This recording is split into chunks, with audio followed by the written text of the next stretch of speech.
Man, I miss the health and safety splash screens.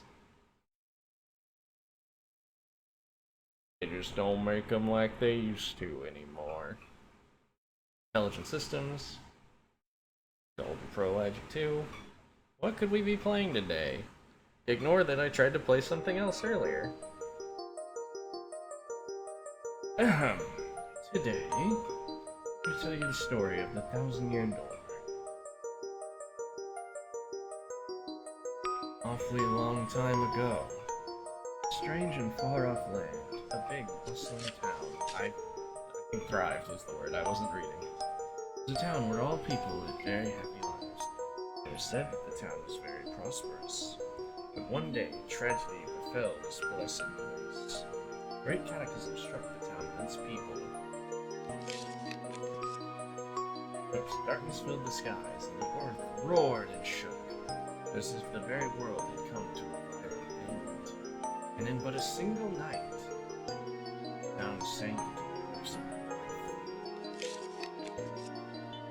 earth. Many moons rose and set. Stories of the town passed into the pages of fairy tales. The site no longer held relics of the past.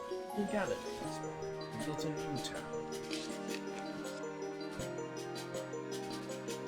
But word soon spread among the people who moved in that an ancient city lay deep underground, and that a magnificent treasure rested there.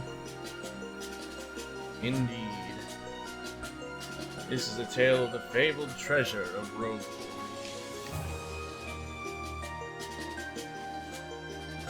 Yes, this is where it begins, in the sea town of Rogue, the tale of the quest for the legendary treasure, and the Thousand-Year Door starts here. I don't even know if it's worth watching over me. He's so paranoid. I come all the way here on holiday only to be stuck with Toadsworth. It's so stifling. Once in a while, I make a chance to look around on my own and see what I want. Noose. But now that I'm doing it all I see is this town has a very, distinct flavor. Oh, Missy, Missy.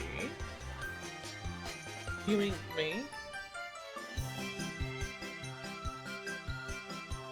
Yes, you, Missy. Won't you buy something? I have a wide assortment of knickknacks and doodads.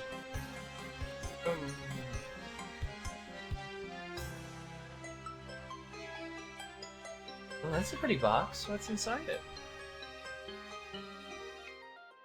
It said this box holds a map which shows where a legendary treasure sleeps, but the box has a magic lock on it, and that will open only for the pure and noble heart. As you can see, it won't so much as budge if one as myself touches it.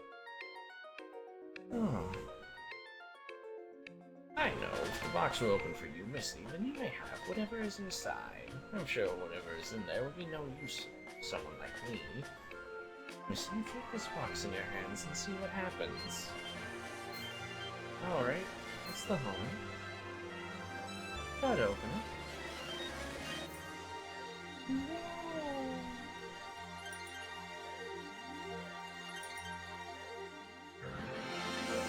Paper Mario Thousand-Year Door, copyright 2004, Nintendo game developed by Intelligent Systems. Man, can you believe there was a time where it only took like 4 years between Paper Mario titles? That's wild! Anyways, I'm Robin Robout. Friends call me Robin. Everyone calls me Robin. It's just easier that way, simply. I get the preamble. I've been wanting to stream for a while, but I keep finding excuses to not do it. And now that I'm here, I just, looking to rectify that. Looking to get in there and start sharing games with people. I'm gonna be honest. I'm locking it away in the Disney Vault, but I did try and stream, earlier. But unfortunately, the game I chose kept fucking crashing. So, that one is... we're gonna not do that one. But I said much the same preamble. I wanted to do the first Paper Mario because, you know, you start from the beginning. It was the first LP I'd ever watched when I was young. The thing that like even told me, like taught me about playing games for others as a potential not only like hobby but even a career path. Really extremely lucky. So it meant a lot to me, but instead we're gonna play a game that also means a lot to me. The sequel. And this one doesn't even crash, probably. I'm probably gonna eat crow for saying that. But yeah, we're gonna get into it. Actually, you know what? We're not a yellow file basic bitch. I'm a red file kind of guy. And go figure, this file will be Robin. Yes. I don't know if this will be a 100% playthrough. Probably in all ways that really matter, but hey. Oh, look, in the corner, an update from Dolphin, because I am emulating this, because streaming is way more easier that way. You know, provided things don't crash. Hello, Parakari from the first game. I'll miss you forever. Call. I'll also mention, while I'm here, I do own the game physically. I don't be too, like, coy about the emulators, yucky, Nintendo it's gonna come break my knees. I don't know, I think that running gag is a little played out with a lot of people. See it a lot. Anyways, hey bro, check it out, the letter from Princess Peach that I have for you. I do like their super cute themed red and green everything, though I gotta wonder, like, the red and green spice thing underneath their mugs. I mean, Luigi's in front of the red one right now, but hey. Now, let's see here. Hello there, Mario. I'm now on holiday, traveling in the Mushroom Kingdom. In my travels, I came into possession of a mystical map, a treasure map, actually. It was inside a box I got from an old merchant in town called Roadport. But why do I keep double pressing A? Since it would be too difficult for me to try to go find treasure all by myself, I thought you could help me hunt for it. You will, of course, won't you? Put in the map with this letter, so please bring it with you when you come. I'll meet you at Roadport. That means you must come. Peach. What do you know? It's true. There's a weather map in you with the letter. Check it out. I will say, just to get it out of the way, I'm going to be... I like this map. Anyways, I'm going to be... What the fuck just happened? Mario 1000 Year Dark. I'm going to be attempting to just read all dialogue as it comes. That's a choice I make because, well, I respect the rights of people who want to listen to streams in their pockets while they're at work or have it on the second monitor and aren't focused, and therefore, like, aren't available to read the dialogue at all times. So yeah, that's why I'm going to do that. I understand that it might make the commentary for me a little crowded, because I'm going to be trying to find my own word in edgewise when there's not text on the screen. We'll get to points where it's not so bombarded with text, but you know, it's the early prologue sections. Speaking of which, prologue! Oh, Rose, welcome! I always like this flipping coin. It is an interesting idea. Also, giving the chapters proper titles is interesting, because I don't... No, they did. Paper Mario, the first one. I totally fucking forgot. I'm being an idiot. Excuse me, sir. They also spoil what boss you're gonna fight. Please wake up, sir. The town you've been speaking of is coming to view. Look, that's Roadport. Oh.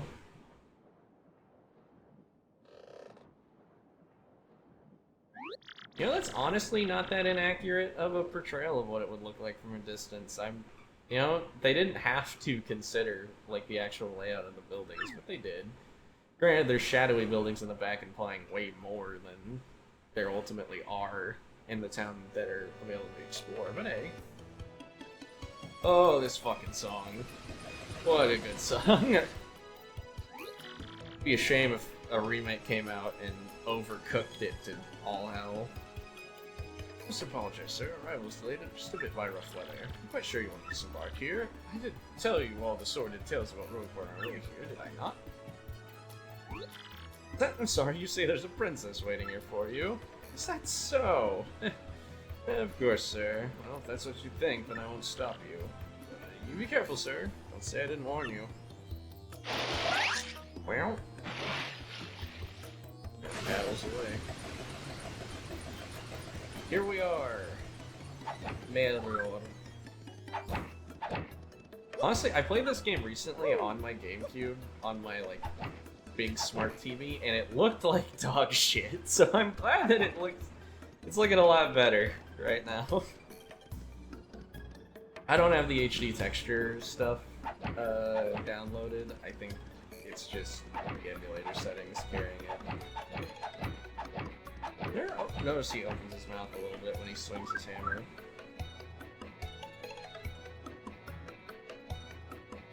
Oh, goody.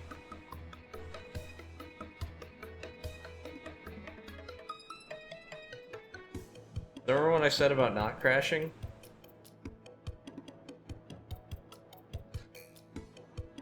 Oh, life is pain. Why? Why, God?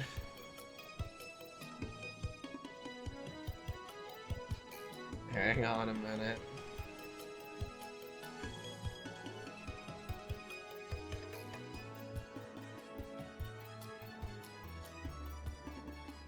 Oh, there it goes. Okay.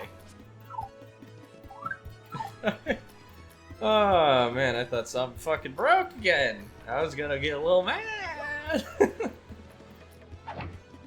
Maybe I should have just played like fucking Dark Souls or something, I don't know. I'll get to that one when I get to it. Anyways. Oi, welcome to Rogueport. Be a nasty place, eh? You got guts coming in. You look a bit... Oops. You look a bit green, so a wee bit of advice on me. Hit that save block to save. Because the thing about life is, you never know when you're going to kick the old bucket. That's true. This is a threat. I should read that. This is why to save all events, save every game ends, continue, anytime you find save block, save. Yeah. Save all progress up to this point.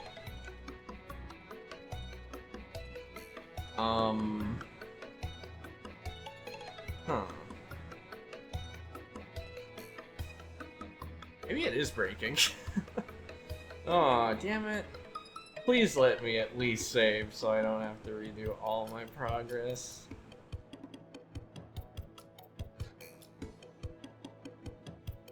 Please, Mario.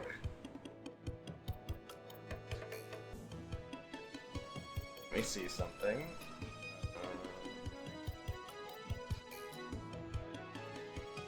Let's...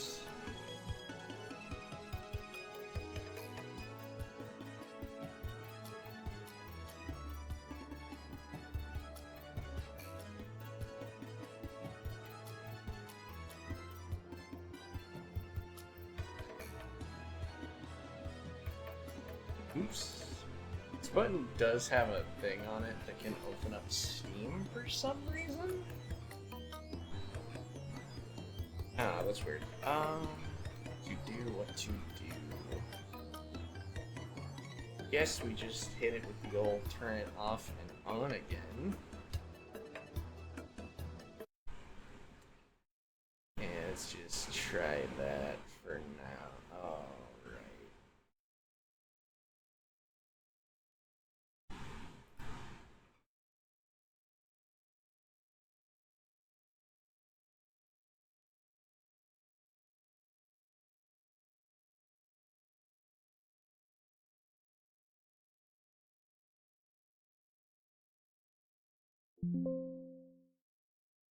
I'm sorry for all the issues that we were facing today. Man, I really should have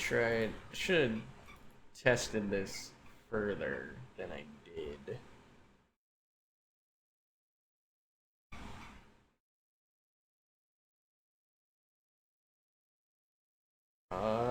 Let's see.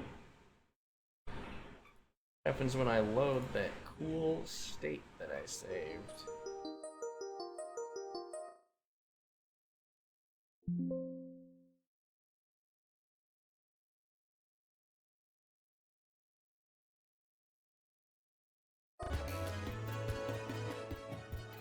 It's still broken.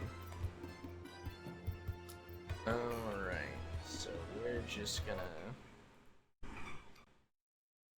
have to start over, I think.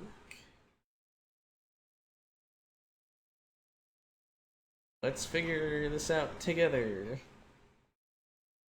Good lord, I wish this wasn't just technical difficulties, the fucking stream right now. First stream, baby streamer, it happens.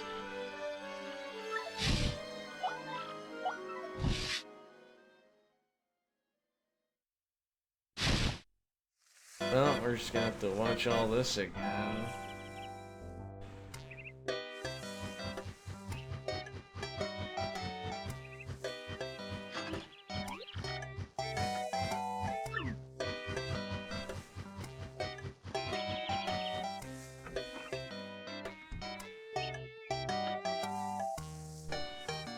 Let's shift into maximum overdrive. Hope you like this fucking Nightcore remix of the song.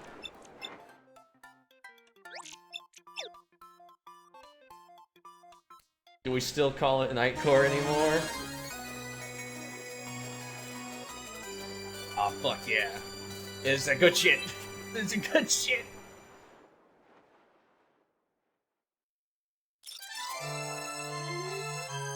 Oh, what a new and novel way to experience a game that I love. Oh yeah, that snoring sounds fucking premium.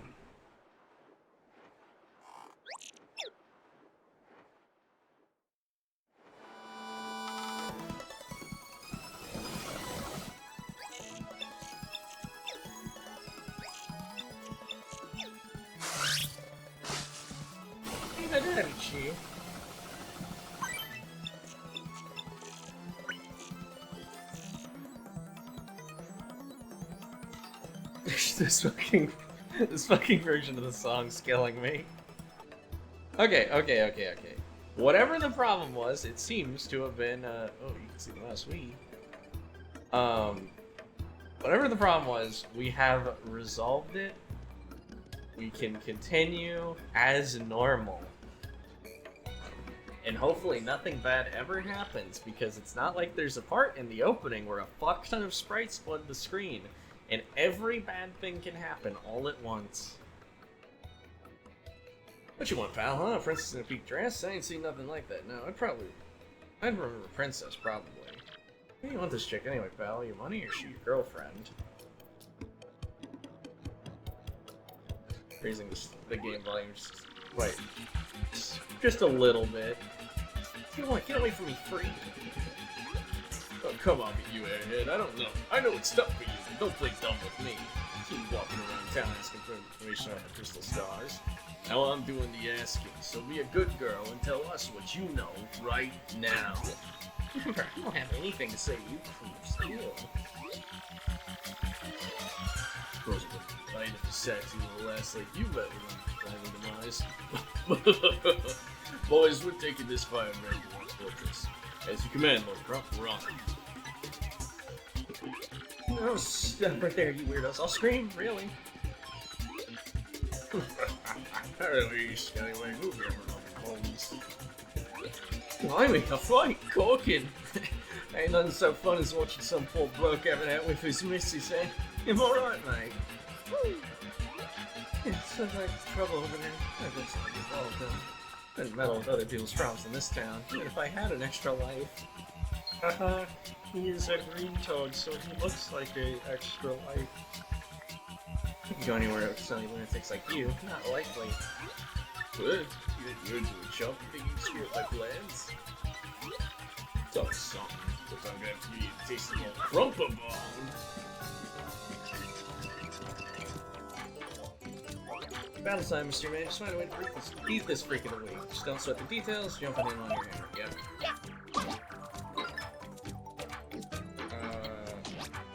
Man, the breaking when anything happens. I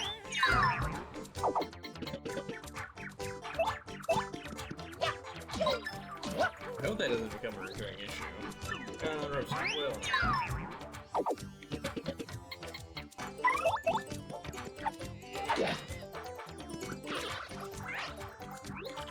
You did it! You did it! Yes! And we got star points. Yeah, but I've never seen this happen in the tutorial. The background's trying to fall on us. But you got these things called star points in your battles. When you get 100 points, you go up 11. Forget that, okay? I tried the guard. I really did. I promise you. Got 9 star points. So you got a couple of decent shots in the movie. Unfortunately, that means it's go time!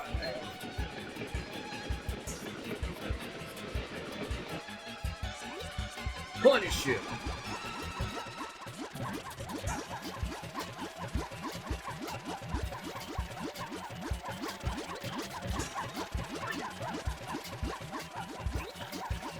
A bunch of this moment always felt weird to me, because just like, how did I pull that off? We'll talk about the sprite thing as we go. Something that kind of ruined the magic for this game for me a little bit. Stop!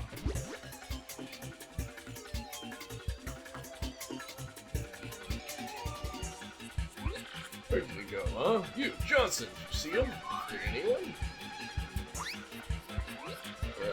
Right, they bolted.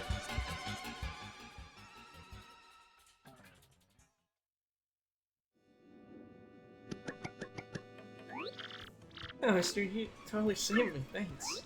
I have just got to give you a little reward. Whoa! Name's Gubella. I'm a student at the University of Goom. Nice to meet you. So, who are you?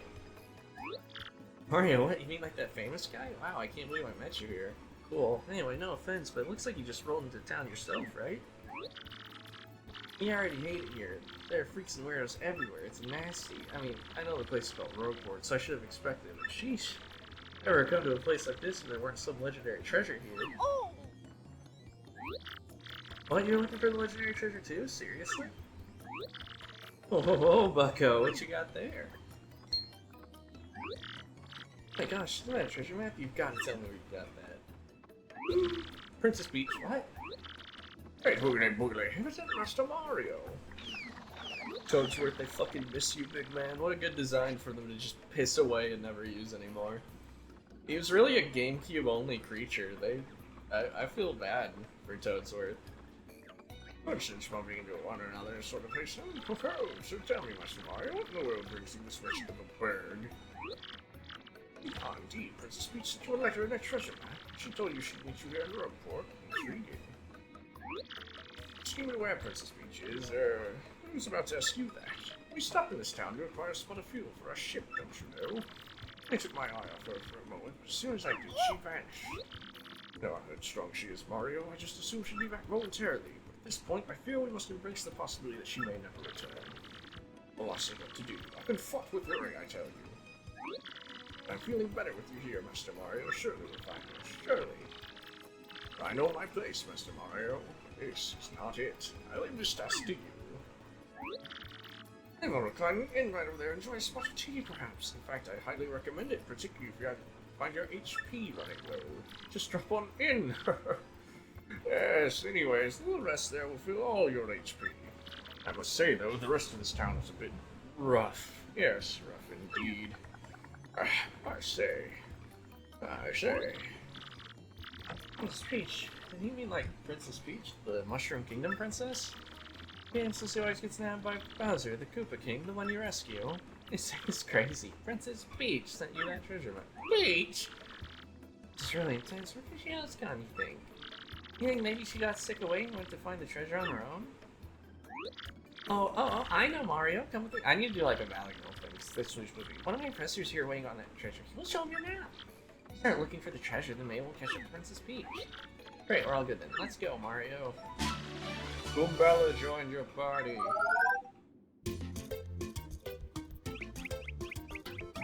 Goombela's abilities. A primer. There's X to get information about nearby people, places, and objects. It's Rogueport Plaza, it's the center of town, the main business district. Crossroads where many people meet, including more than a few shady characters. Anytime you press X when there's no one around, let's think about where we are. Scoom through the Goomba. He's always complaining when he's one over mom. Press X when there's somebody nearby, I'll tell you what him or her. So, did you get all that? Gumbella can give you hints when she answers, so ask her for information often. And of course, Gumbella can be quite helpful in battle too. She jumps in the air to attack nearby enemies with a nasty head-on. She can also look at enemies' HP and weaknesses with their tattle ability.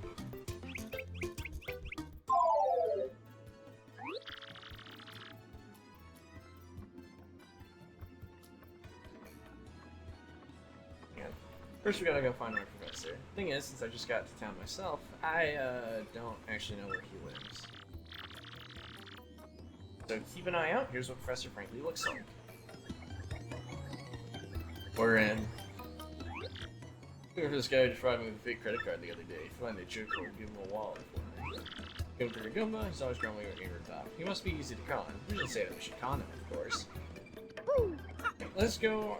Yeah, I'm gonna be using Gumbella and Tattle in every area just to get the little flavor text, because well, not again, but I want to appreciate these games fully. I want to appreciate every game I play to a good extent. I don't want to just like blaze through them like fast food. You know, I'm showing enough. Really getting in there. So, back here.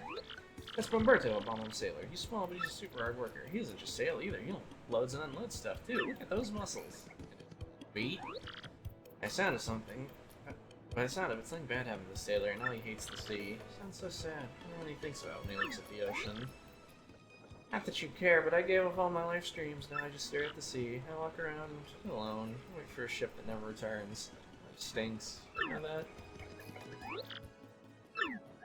It's Papesh the Belong. He's a real salty sailor type. Totally active guy, huh? Yeah, he looks pretty burly too. Gotta love strong go-getters, huh? Meanwhile, I'm a bit down. My older brother off port just the other day. I don't know how he's doing now. I just hope he comes back in one piece. Good sailor. He seems pretty freaked out to be a sailor, but hey, I guess you're worrying about his brother, so hey, that's why he's so sweet. And speaking of which, you don't exactly worry about Luigi much, do you? A sailor does basic harbor work, like loading and unloading. He's kind of gruff, but he seems to have decent advice. Pretty okay guy all around. Listen, mate, you're running all sorts of trouble if you don't keep guys filled. This is road port after all. This town's rotten with crooks, thieves, and hooligans. In case you don't know, the town's through the gate on the top of the stairs. There's shops and inns and stuff there. You have to take care of it down. Good sailor. Here he loves his family so much that it's hard for him to go on long voyages. Roadport Harbor. Ships come here from all over the world. Everybody's always working their tails off down here. No wonder it's always sweaty. Sometimes this area is all stacked high with cargo from all the ships. This happens literally one time, I think. Water smells pretty rank, but that's like the magic of a port town, you know? Yeah. I can't stress enough how much I fucking enjoy this game. I'm gonna try and like say useful things and not just that. This guy's a little cool, I'll give you advice. So he's okay. Just want to come in handy, so you have to talk to him as often as possible. You don't know something, so I'll teach you something. You don't look like you don't know nothing, so I'll teach you something. How about that? Press C, you check out your current HP. I can't believe you didn't know that. HP, you gotta go rest in it. Oop. So frankly, actually, I think a guy by that name lives over on the east side. Just go east from here, see any town from the harbor, just hang a right. So, what about him? This guy still so important for you? Or what? This lazy Dugan. He has shady jobs that he expects to pay well. He basically never done an honest day's work in his life. What a piece of work. You smell that? It smells like a profitable situation, yes indeed. It looks like my star is finally starting to shine. Not that it's any of your business. Guy's mouse million, he sniffs out propositions that might make him live with his nose for opportunity. He can really do well in the straight business world. I guess no one in Rockport is really cut out for the suit and tie life. Who is this mysterious Koopa cowboy that they've got a hit out on? You two, not another step. Don't come this way.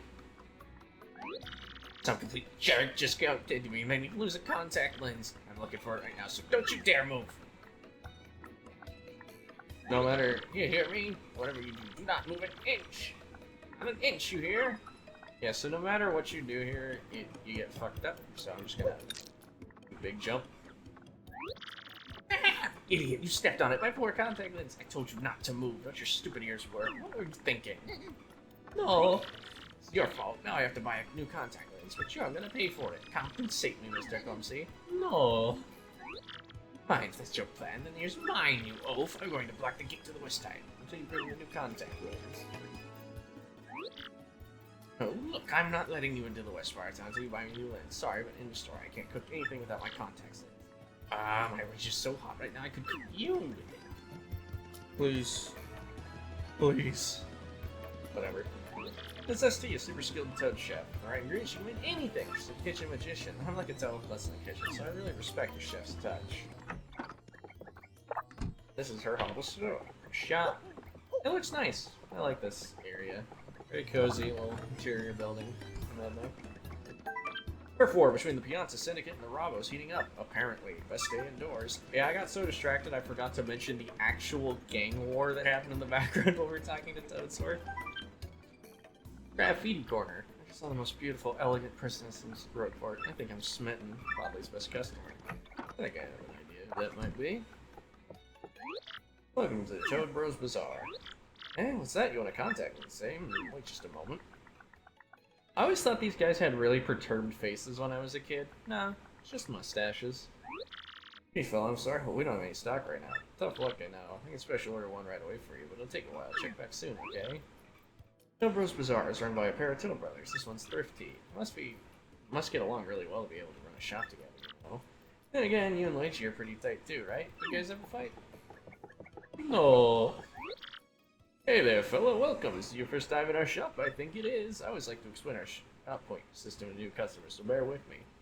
So, fun fact, this actually can play at whatever shop is your first shop. So, you could go the whole game not buying a thing. Customers receive 1 shop point for each purchase they make. You could do so far, save up enough shop points, and you can get some prizes, including some rare items.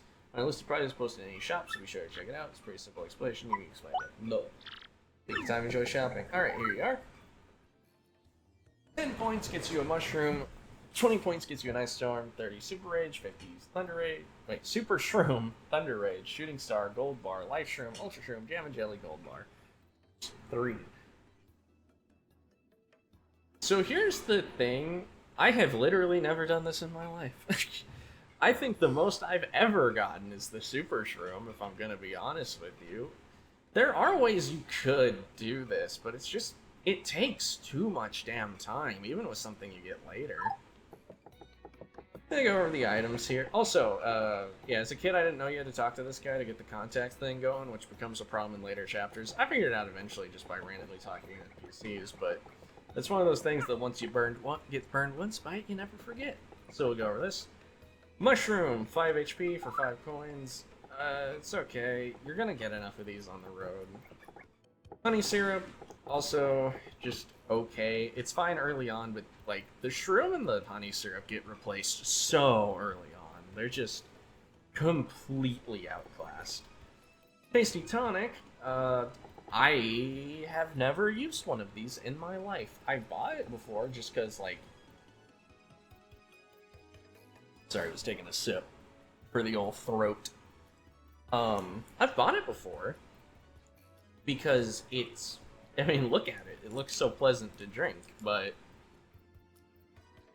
And that's back when I was a kid. But yeah, there's no real reason to ever get this. Fire flowers are actually cracked for, like, a while. These are actually really good items. It makes sense they cost so much. I'm gonna be trying to play fights a little slowly, just to see some attacks and such, but let me be clear, this thing can fuck up fights if you want it to. Sleepy Sheep temporarily puts all enemies to sleep, immobilizing them. Unreliable, and its purpose is completely replaced after a few chapters in. If you know enemy weaknesses, which is a hassle because the game does not make it clear to you, there are enemies who are more vulnerable to sleep than others. Just like every status effect, this applies. And if you have that knowledge, you could make it work, but yeah. Also, I never saw this as a sheep with its eyes closed and like a big ram horn. I do see the horn. I've always seen the horn. So I guess, I don't know, there's probably a point as a kid I thought. But I don't see that as like a closed eye. I see that as a smiley face, which makes it look like a particularly fucked up creature. And the Fright Mask is garbage. It sometimes auto-wins you battles, sometimes removes some people. It's inconsistent, and I don't even know if it counts as a status with variable success rates. Listen, this is a huge secret, but I gotta tell someone. I'm a wanted Goomba. I was a thief in another town up until about 3 months ago. Yeah, good one. When the heat came down, I needed to hide out, so I came to Rogueport. I told you, you gotta keep it a secret, okay? I'm so sly. That's McGoomba, obviously. I think he's on the lam from somewhere. Why else would he be chilling in this back alley? It's nasty here.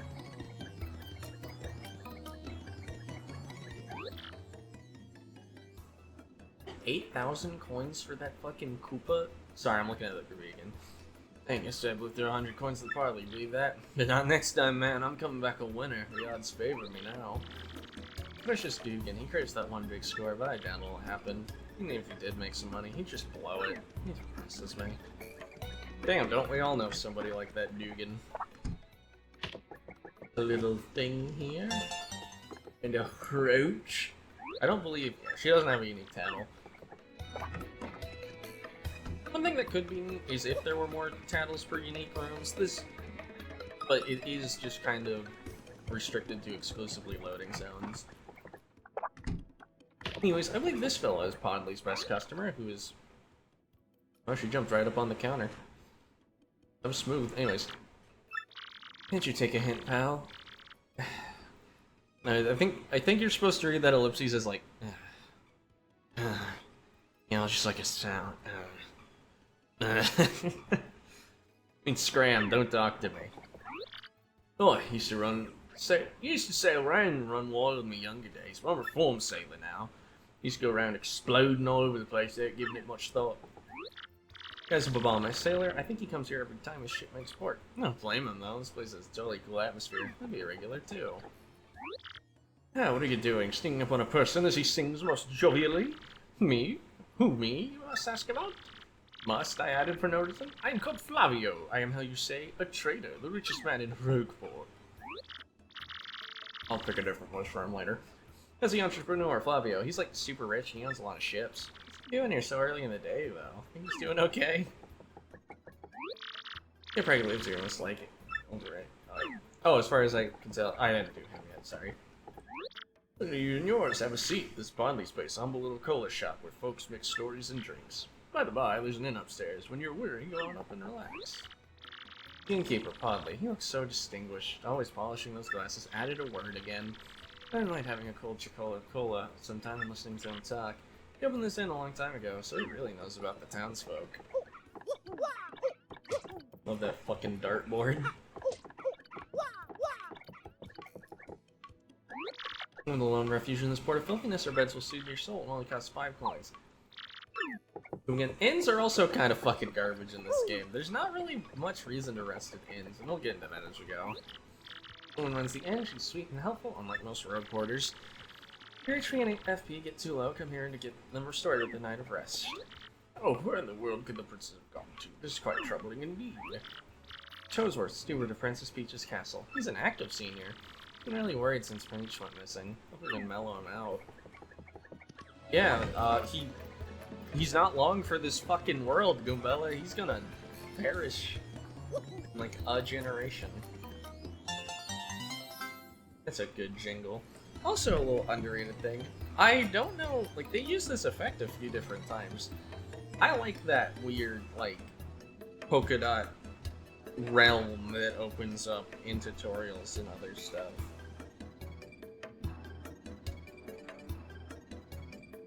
It's nice. Alright. Moving swiftly on.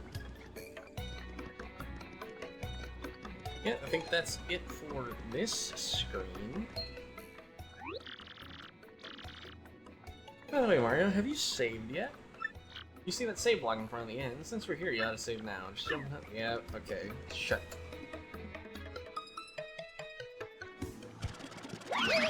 Oops, pardon me, sucker.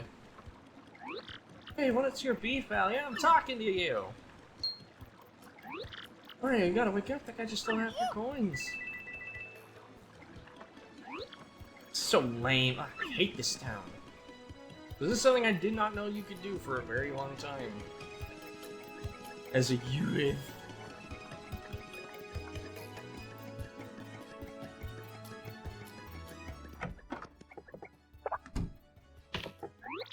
Oops, fancy meeting you here. Pretty dang persistent, buddy. What a pain. Fine, okay, you got me. I'll give you your coins back here. I didn't know you could do that. Let me give you a newsflash. Even the innocent-looking people in this town are thieves. Don't come grumbling at me about losing a little pocket change, okay, buddy? That's the man who's made this place his hideout. Seems like he totally loves this place. We're gonna kill him to clean up a bit.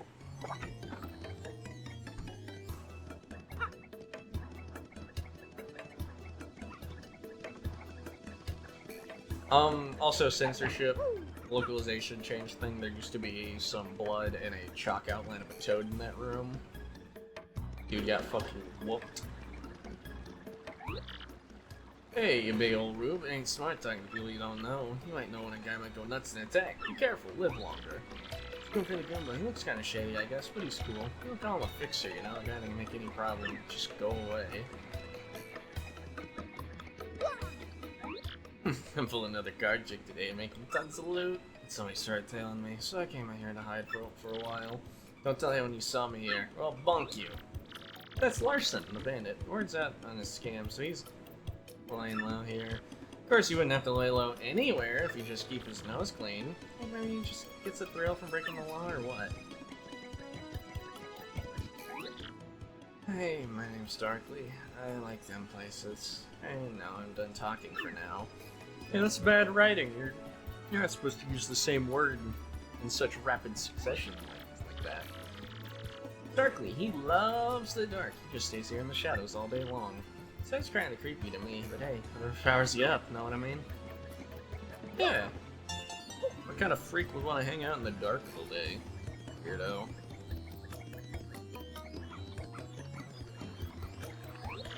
Whoa! She fucking worked here. It's good for the Goomba. It looks kind of shady, I guess, but he's cool. Oh wait, I already did that. I'm fucking dance. I'm gonna try not to do that, but I don't know. My mind's kind of errant right now. Power up your partner. Talk to me from the other side of the table. It's Merlin. He's a soul man who really says really bizarre things sometimes. You have to power up your allies here. For 3 shine sprites, he raises a partner 1 ranked. Wow, we don't even have one of those.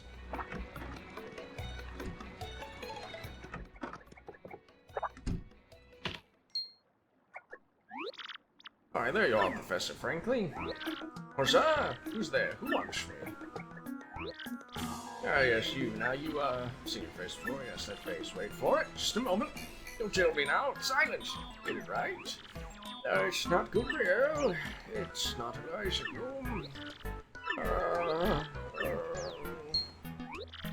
I've got it. You're Goombella, aren't you? You're in my archaeology class this year, am I right? Oh, yes, sir. That's me. I'm a Goombella, a junior at UGoom. Go Goombas. Of course I remember you, not to toot my own, but I'm pretty good at remembering. You, though, you stick out in my mind because you are such an exceptional student. That guy behind you is... Yo! Ooh! Mario, Professor, he's Mario, you know, the famous one. Oh, my apologies, I'm such a bookworm, I haven't a clue about what's hip right now. In any case, what sort of errand brings you two all the way to a place like this? Sure, how can you tell us about the legendary treasure said to be below Rookport? I don't think anyone knew anything about it. You would, Professor, frankly. Of course I know about it. The reason I came here was to study that very subject. What do types want to learn about the legendary treasure? You know that most say it's a little more than a fairy tale, don't you? Archaeologists and historians have to search for truth in those fairy tales, though. Hey, I believe a legendary treasure truly does exist, and I really want to find it. It's like a college project, or is she trying to get rich quick? You know, it's never really brought up. She just kind of wants to find it, because the thrill of the hunt, perhaps. Good point. Well made. In that case, I'll cooperate with you however I can. First of all, about the treasure. There are many mysteries surrounding it. Some say it's an infinitely vast treasure hoard, while others say it's a magical item. Some books say it's actually a monster, while still others claim it's an empty chest. So many different theories. Obviously, it's impossible to find the truth among them. But all agree on one point. To find the treasure, one must have the crystal stars. To find the treasure of yore, take 7 crystal stars to the 1,000-year door. You mean the crystal stars in an old saying that super elderly people pass down? The same as the saying goes, if you want to find the legendary treasure, you first must collect the 7 crystal stars. Form a magical map aloft before the entrance to the passenger door, then the stars will lead the way to the... blah blah blah blah. Stars will lead the way that leads to the stones of yesterday. Yeah, well, wherever it says that the magical map is taken to the doorway, it'll show you where to find the crystal stars. Correct! And those are your doors supposedly here, deep beneath this town. At the critical piece of the puzzle, the magical map is lost. If only we had that map. We do have it, Professor, or, well, not me exactly. Mario has the magical map. What? Hibbity hubbity hubbity hibbity hubbity hubbity hubbity. Really? You actually have it. Could I just take a quick look at it if you don't mind? Astounding, this is it, the real thing, the one and only magical map. You son of my hero, you're great, fantastic, wonderful even. With this, you can find the crystal stars just by holding this aloft before the legendary door. Right on, Professor. Good golly, what are we doing just sitting here then? Goomba, Mario, off we must go this instant. Let's take the magical map to the legendary door. Come along, old man. You didn't know this rotten old thing came off, didn't you? Well, that fucked up. You just survived to get down onto the city streets. Come along, dude. Let's get moving. Something just occurred to me. Certainly, there are quite a few hoodlums for us, so keep your guard up. Did you know about your action commands? Yes. Really? You gotta practice them? I'm good. No bad night on you. Very well, let's move on. Oh, right. As Professor Frankly, head of the archaeology department at EGON, he's researching the legendary treasure here. I totally respect him. You know the famous Professor Colorado? He was a student of Frankly's. Reference to the first game. Whoa, I'm gonna point those out. There are actually a lot of those. Let's save again, just in case something horribly wrong happens. Let's see here. That's the little guy that we're gonna talk to later.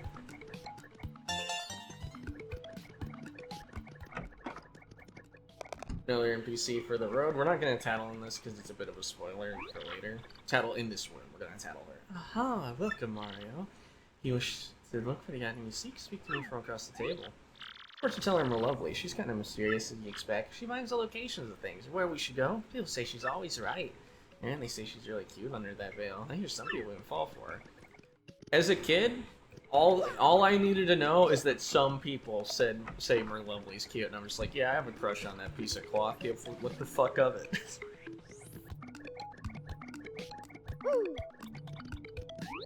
Yeah, hey man, what's up? Who's that honey you got there with you?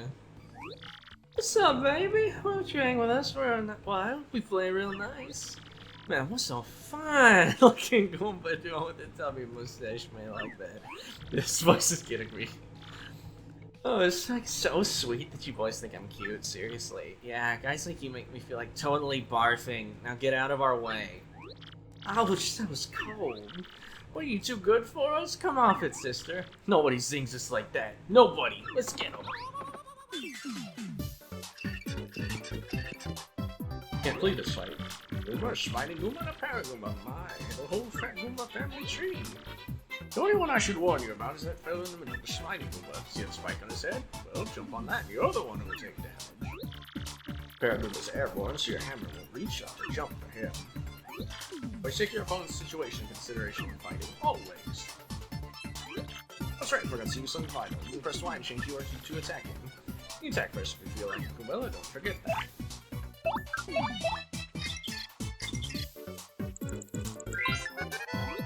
Oh, I shouldn't have done that. What? Why'd that break? Are all the tattles gonna be broken? That's a Goomba. That's an Eldritch Nightmare. Yeah, I'm one of those in case you haven't noticed. Hey, it says your Goombas are the underlings of underlings. That's totally rude. Their maximum HP is 2, they have an attack power of 1, and a defense of 0. Okay, so everyone has an action command. The game explains itself. The only thing that wasn't directly explained and would have been explained in the tutorial that I'm going to say now is when you're attacked, you can press A to guard to reduce damage by 1. If If you have really good timing and a tighter window, you can press B to super guard, negating all damage and inflicting damage back on direct attackers.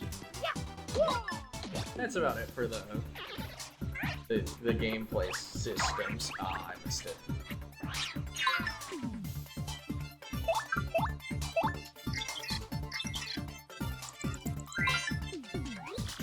A spiky Goomba. Spiky had a Goomba. What a wait, this one's fine! What the fuck was up with that Goomba? I can see we're pointing, so it's better to hit it with a hammer than jump on it. Actually, he's 2 attack, he's 2 in defense zero. The addition of the spike means you'll hurt your feet if you jump on it. Duh.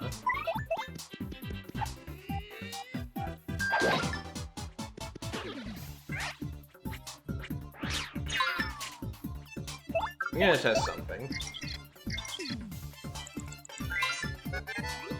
No, it was just the Goomba! Why was it just the Goomba? It's fair Goomba, basically a Goomba with wings. I'm jealous. Its HP is 2, attack is 1, defense 0. You can't hammer it while it's flying, but rough it up and it'll totally plummet. Oops.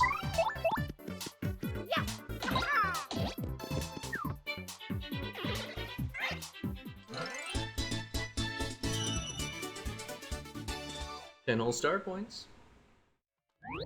Owie!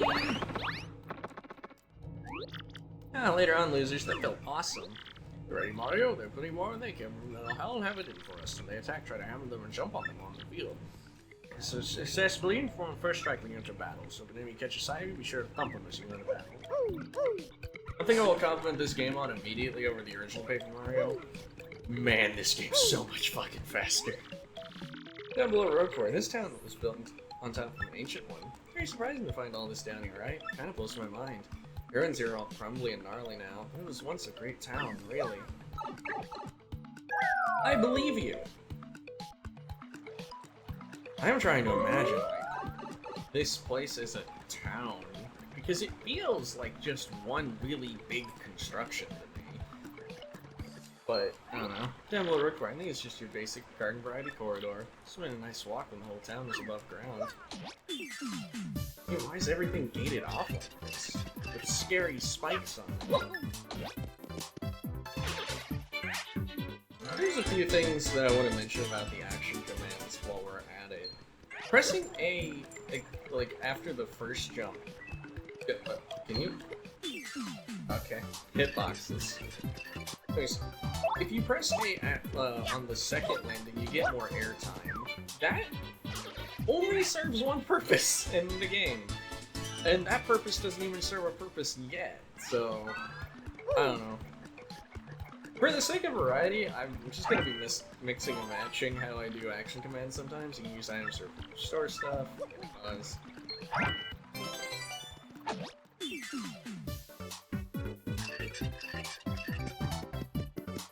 Also a unique thing to this game. In the first game, I shouldn't have done that again. I'll explain those later, but they're purposeless now.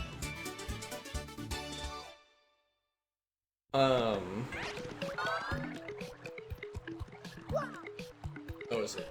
In the first game, you couldn't do action commands on first strikes.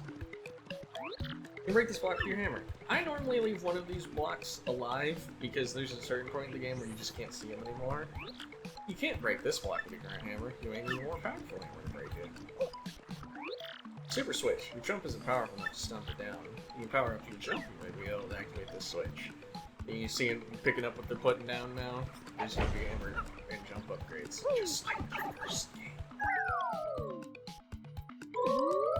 Similarly, I spare this block's life because even when you can break it later, there's no point to.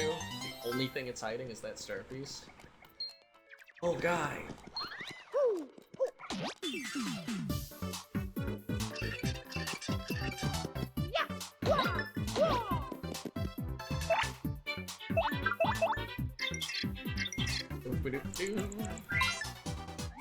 That's a spinning egg. Totally weird creature made from papery boards. Certainly looks unique. Who knows much about these creatures, actually? 3 attack is 1, defense is 0. Attacks are super swift, but it should be pretty easy. Just give it a yeah. What does she mean by that? Like, what the fuck does that mean? Anyways, now he lies dead in fucking dirt. Also, I lied. There are 2 points to hitting A the second time. I just remembered one, and I might be incorrect on it.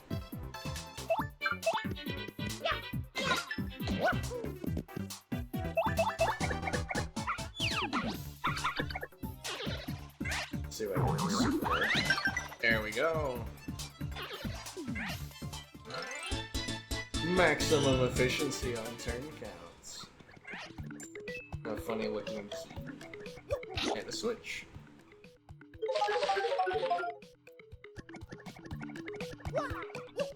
I will say, it is amazing how fast you get to the passenger door. I'm glad the prologue doesn't drag though. There is something to be said for the first game's prologue for maybe like building stakes slowly, but I'm glad this game's prologue is just like, alright, let's get going. The game's not that complicated, don't have to explain things too long. Strange Blank Key, but look at it before. You know, there's some fucking hustle in there. We need to make things happen, damn it. Black Fog's in the middle of this room, you know, in case you missed it. And, yeah, there's not much else, really. Oh! Hey, you can hear me? You can! That must mean you're the hero of legend. Only the great hero of legend can hear my voice. Yeah, everyone else, nothing. See, long ago, an evil spirit cast a curse on me, locking me in this box. I was bummed. But ever since, waiting a long, long time for the hero to come by. So, yeah, anyway, big guy, what brings the hero to a place like this? Mario, we're with you, and not exactly confident that we can trust this box. I think it might be best not to mention that we're looking for the crystal stars. Well, try. I just said it out loud. What's wrong with me? Yeah, searching for the crystal stars, are you now? So you really are a hero. Well, you're definitely gonna need my help to be able to get those bad boys. So first you should look for the key to this box, then use it to let me out. Definitely. By the way, the key looks like this. What do you think we ought to do, Mario? I know my vote goes to finding the key. I'm sure you can find it somewhere. Come on, being stuck in a box and no picnic. I'm counting on you, great legendary hero. Imagine that he's talking some bullshit because he says that only a hero could hear him, but everyone else heard him. Oh, you brought the key, yes. Oh man, I owe you big. Yes, think nothing. Fools.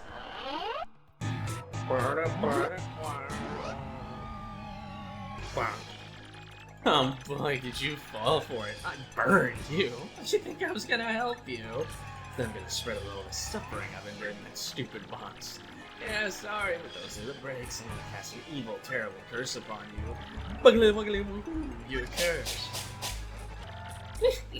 You enjoy that curse, sucker. You got what you deserve. Gotta hear all about the sweet curse I just dropped? Listen well. Now, if you press Y in certain areas, you'll turn to a paper airplane. Trembling yet. Suffer the rest of your days under my terrible curse. Oh, I can't help but chortle. You're doomed! This curse is pretty rough, I guess. I suppose I am able to explain it. Ready? You stand on an airplane panel like this when the floors start to glow. Okay, now you're on the ground. I'll try pressing Y and bam! A paper airplane. Worst part of the curse is you must tilt left and right to control yourself. Guess if you get good at it, you might fly a long way. That's the only good thing. To be honest, isn't this curse just not the worst thing that's ever happened to you? Yeah, I get it, it's terrible. If you press B, you might return to normal. Maybe. Farewell, you foolish fool. Oh, my throat hurts. It's been hurting since yesterday. I swallowed a lot of fucking blood. I got a spontaneous nosebleed, and it was just a pain in the ass. So, wow, what was that guy's speak? What the fuck? Frankly, what the fuck was that? He had something over there he needed to do. Anyways, so I want to talk about this. Oh, you need to tilt left and right to control this. You really don't. There is a context in which tilting both directions is relevant. But 90% of the time, there's only one way you need to go. There is no purpose in gunning it hard left and then pulling up right. Just systematically pulling up right will get you way farther than, like, alternating tilting. It's not like Mario 64 where there's kind of like a, if you dip a certain amount, you'll get a big speed boost. Also, I know I say it like a fantastic song. Oh, Mario Gumballo, look at that! I know that we needed the curse to get here, but still, it's like 4 rooms deep. I was near a door spoken of in legends. I can't believe it's real. It's are all true. There it is, big as life. Come, let's move closer. I do love this song. There's such a good aura to it. Got a vibe. This is the site, like, it's powerful. It's the 8,000-year door. The air ripples with power. And that door saves the treasure that every rogue and rogue whispers about. I also read where this was the palace. This was where the palace at the center of the ancient town was. Just a little fun fact there. Yeah, this weird pedestal, huh? What could it be, huh? Also, I love this cutscene too. I'm sure one visual effect is gonna get fucking weird. Look, it's so cool. I love the light on the floor. I even like that they're standing in the middle of it. It's projected up like a hologram. This bit I'm not so certain of. I mean, it really draws attention to the fact that NPCs don't have back sprites. Granted, when the remake happened, and I got to see all the party members have back sprites, some of them just look off to me. But that might just be me. And also that Mimo light, I don't like the way it kind of angles up. I wish the way it flattened out covered it. Also, the map looks good. Unfortunately, as the game goes on, we're gonna add a lot of bullshit to it.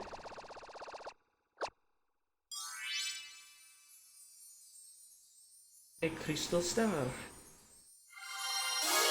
Whoa. Whoa! Okay, the visual effect looked fine. Location of the crystal star has been recorded on your magical map. And learn a special move. You can now use Sweet Street. Each time you get a crystal star, you learn a new special move. Professor, the map. What was all those crazy lights? Here's the information that the location of the crystal stars appeared.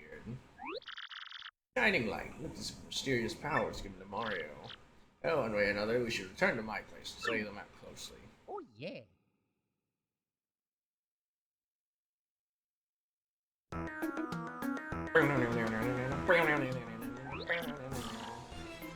Ah, I see.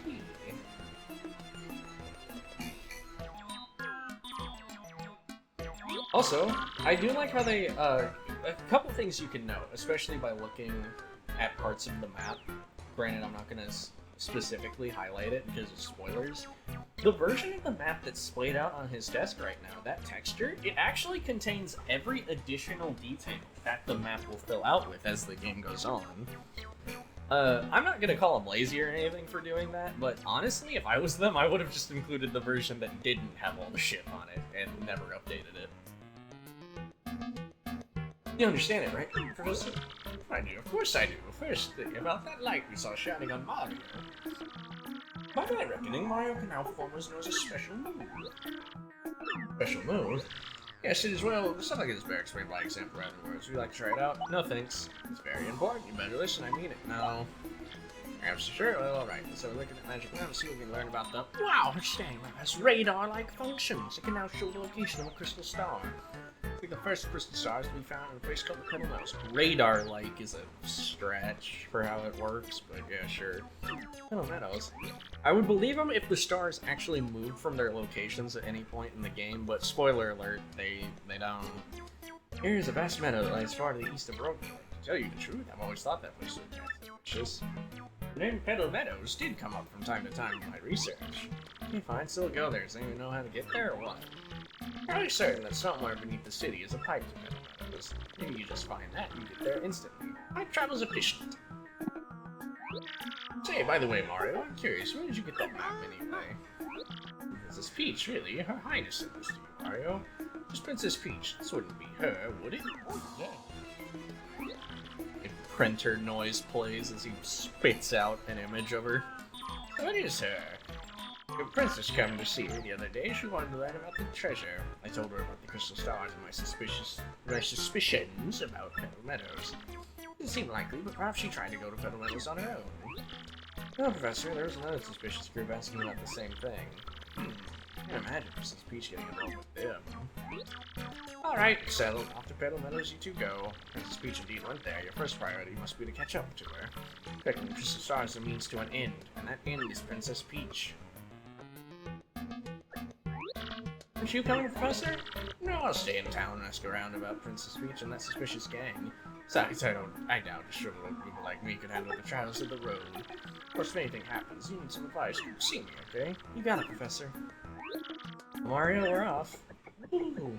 Alright, now that we have special moves, we're gonna try something. Joey, just a moment! Okay, sorry. Power Smash!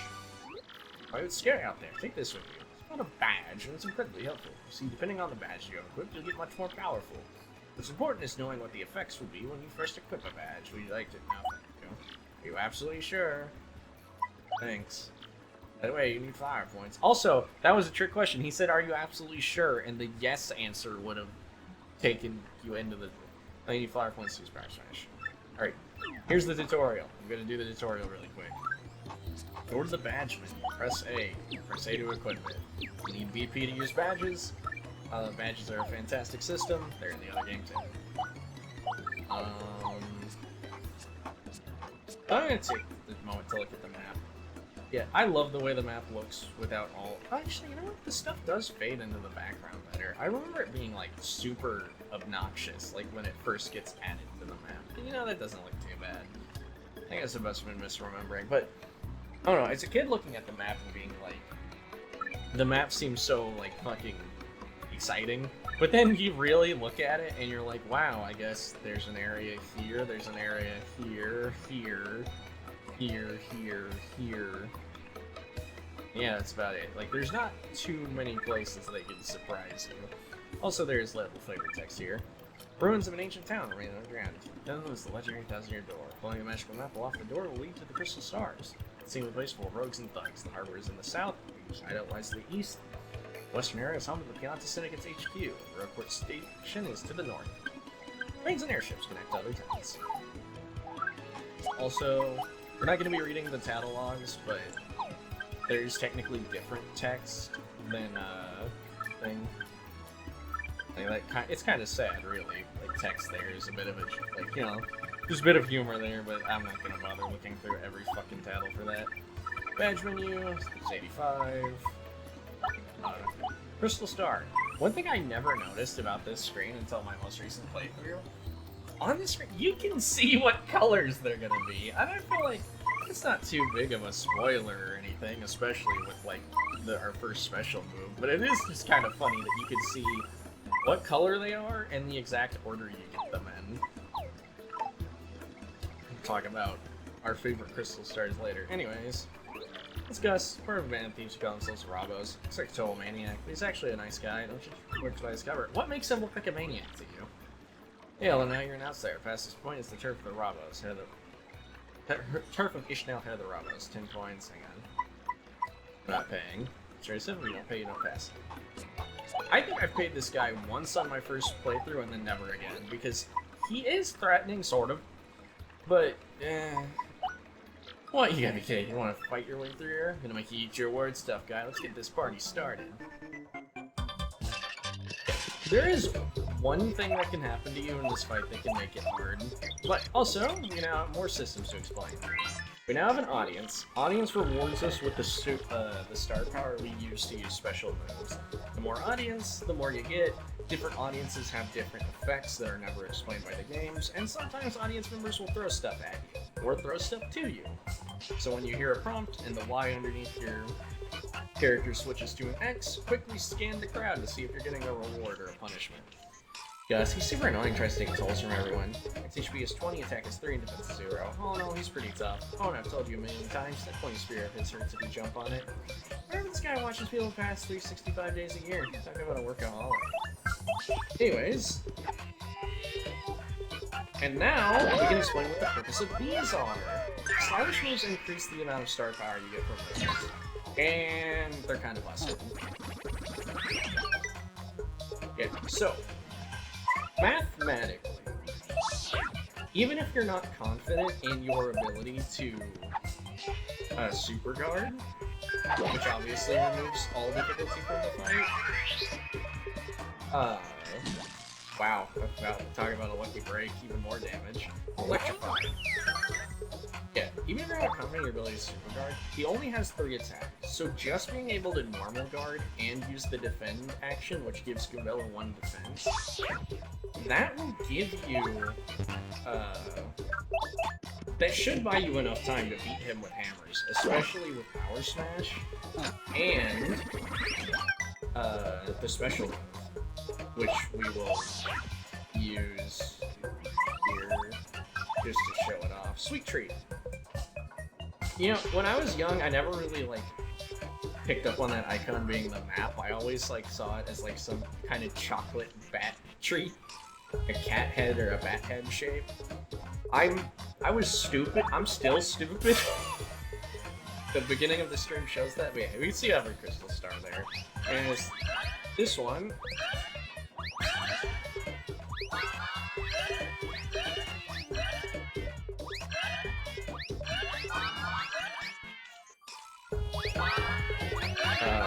Takes a lot of doing. I think 7 or 8's the max you can get for any individual heal. But that skill is super useful.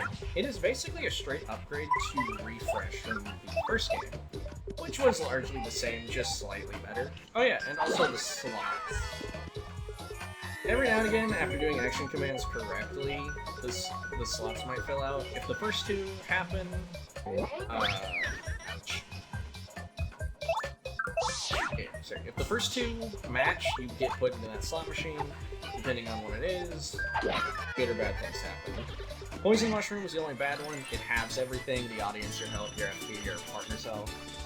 Mushroom heals you, the star gives you full star power, flower gives you full flower points, Shine Sprites gives you everything. Shine Sprite iconography was really at a premium, like in the DS GameCube era. Again, they were acting like those things were going to stick around forever, but when's the last time we've seen a Shine Sprite? The video game heroes always pull this stuff. It's ridiculous. You think violence solves everything, don't you, huh? Don't you? This is East Roadport. This is a Turk Ishmael and his crew of Bravos. The east side's all run down. You can't even tell if these buildings are vacant or not.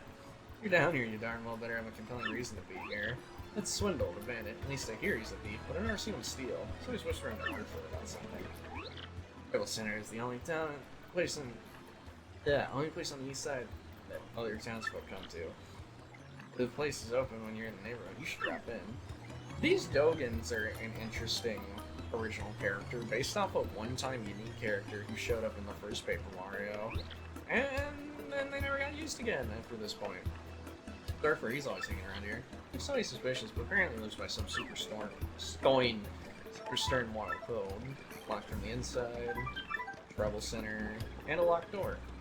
Trouble Center is our primary side quest repository in this game.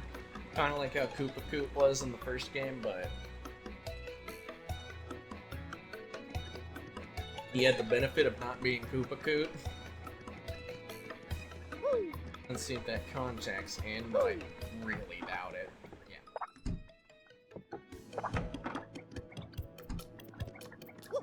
So Sweet Treat is the first reason why the inn is kind of irrelevant. It's not too hard to just heal up between fights, because oh wait, there's one thing to see. There are plenty of easy battles in this game that make it really not much of a hassle at all.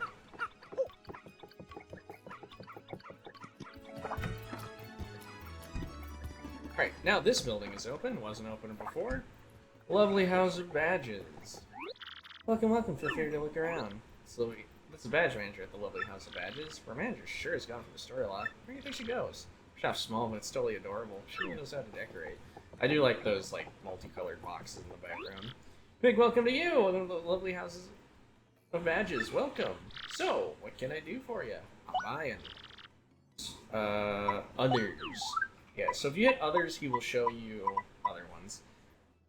Power Jump has next to no purpose in the early game, though it is just, in all ways, a slightly better Power Smash, because jumping, in general, is better than hammering. But it is outclassed pretty quickly. Like, by Chapter 2, this thing doesn't really have a... Piercing Blow. Deliver damage that pierces the enemy's defenses. Power Smash increases your power by 2. To be better than Power Smash, an enemy has to have 3 defense.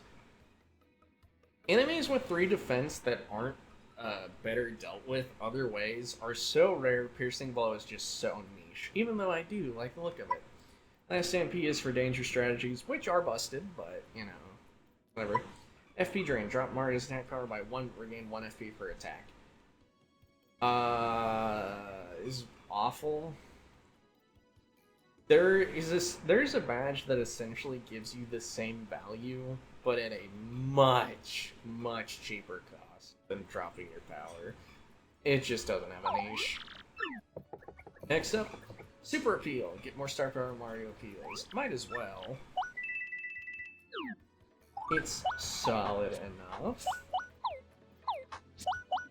And it's not that useful, but hey. Unsimplifier. Make action commands hard, but earn more star power. This makes every action command harder, which, it just tightens up how good you have to be. The main thing about it is more star power sounds good, but stylish moves already fill your star power so much that you don't need this. Crucially, though, Unsimplifier also makes guarding harder. Super guards go from pretty tough to fucking absurd with this on. Happy Flower slowly and automatically restore FP during battle. Not amazing, but it's okay. It functions. Last Stand.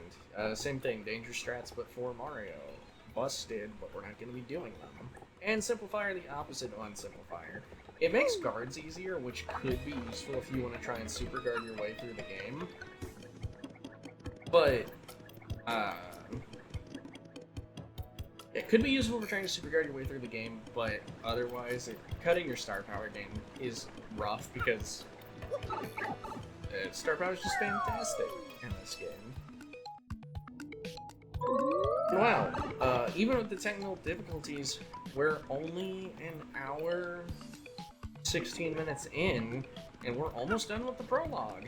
Paper Mario 1 could fucking never. Dazzle Service Collector, he'll trade you badges for star pieces. Look, a few star pieces, you definitely come talk to him. Hey, why do you think he collects them anyways? Can he base in them? Dazzle in the first game was a part of, like, the Merly clan. That's another thing, like the Merles. Merly, Merlovely, Merlin, and Merle in the first game. Just a bunch of spellcasters with similar names. These Dazzle and I collect star pieces. The more I collect, the happier I am. So, guy, if you have any star pieces, I'll trade them for them. Yay! Come on, let's trade. Which badge do you want to trade for? And we're gonna do a quick review of all of his badges. Attack FXY serves no functional purpose. Chill Out serves a functional purpose, but that purpose is pretty whack. Just being careful gonna win. Pretty Lucky. Actually not bad, somewhat satisfying to use. Happy Flower, we already talked about it, it's whatever. Happy Heart and Happy Heart P. Strictly worse. Getting FP back slowly contributes to your damage output, so it's technically an offensive skill. Sort of.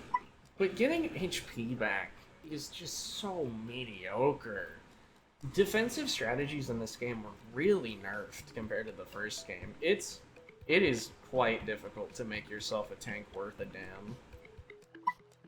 Happy Heart P. It's Happy Heart P. Same thing. Item Hog makes it likely that items will appear after battle. I've never used this. I don't know how often that actually does. It could be good, could be bad. Heart Finder and Flower Finder. I will say that both, this is a much better way of getting your heals on, just because getting showered with these after fights can keep you going, and both of them are solid. Peekaboo makes enemy HP visible.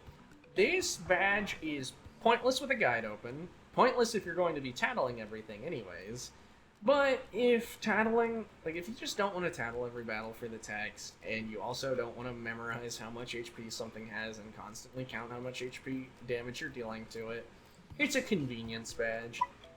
Quick Change, allow your ally to attack even after changing partners. Useful for some strategies and setups, it's mostly for the convenience sake. Having ability to tattle on Goombella and then switch her ass out immediately is probably the most, like the biggest thing that will be used in a casual playthrough.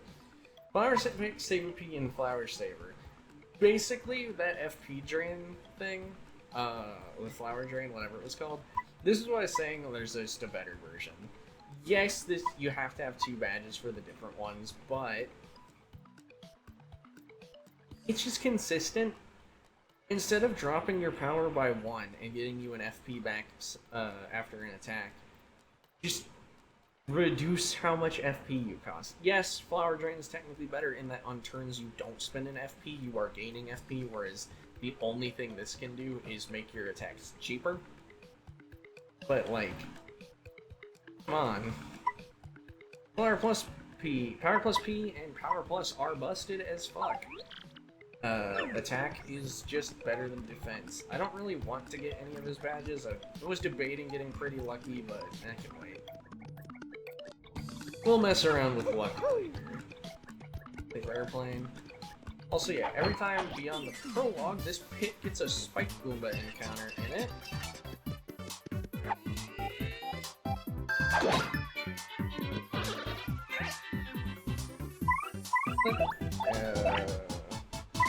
And for maximum efficiency, let's do Pale.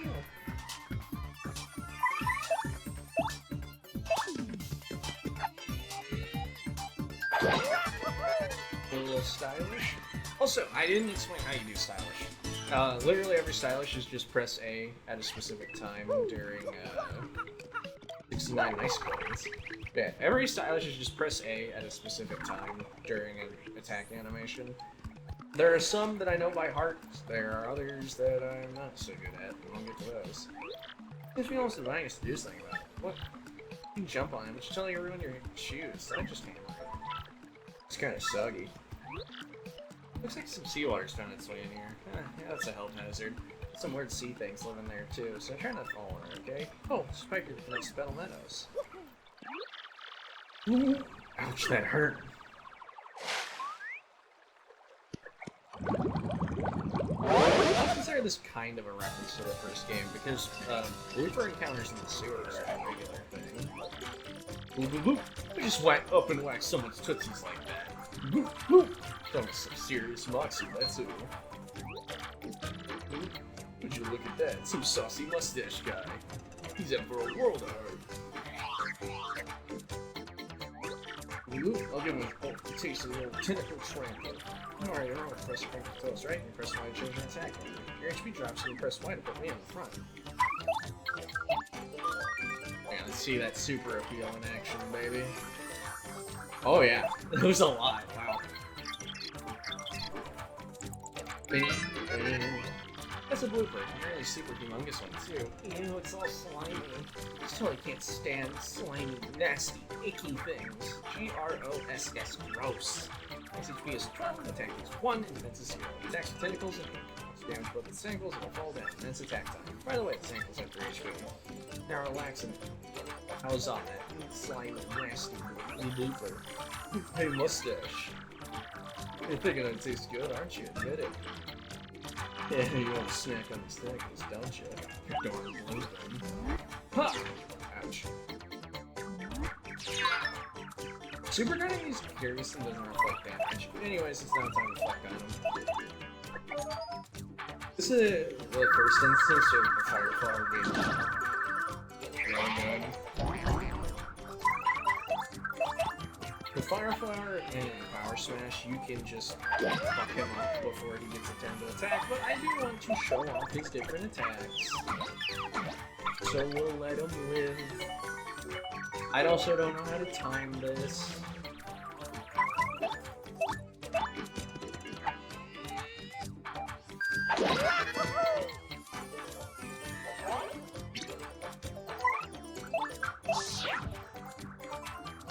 Also, this battle theme called Event Battle plays very well. I messed up the guard timing, but doesn't matter. Yep, so that's all he can do. I guess if you want to look at it, he is the boss of the prologue. But he's not much of one.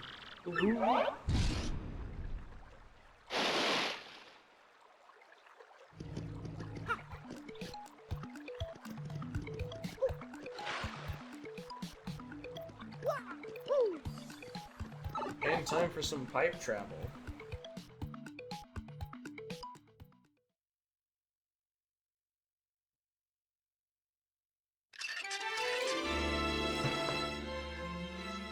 Chapter 1 Castle and Dragon. That's boring. Such a boring title. Meadow Meadows.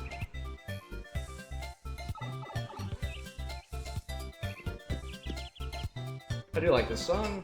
Not in love with it, but it's solid. Oh, here we are in the Meadow Meadows, where folks say Crystal Star hides. Ooh, here we go. Mario Star Adventure is completely awesome. True. Starpiece. Meadow Meadows, a plateau surrounded by hills far to the east of Rogueport. This mountain wasn't here all year round. I love it. Doesn't it feel nice? Hi, Mario. If you hit a tree, sometimes something good falls out. I know that came out of left field, but I mean it. If you see a tree, smack it. Another save block just in case. I don't know how much farther we're gonna get in the 2 hours I have allotted before I have to go to my day job. It's a night job, actually. Ouch.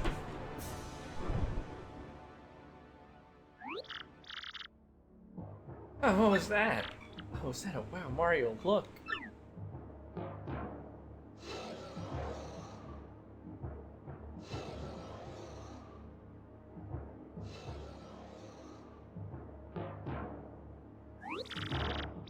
Oh, incredible. I've never seen anything that humongous before. Humongous.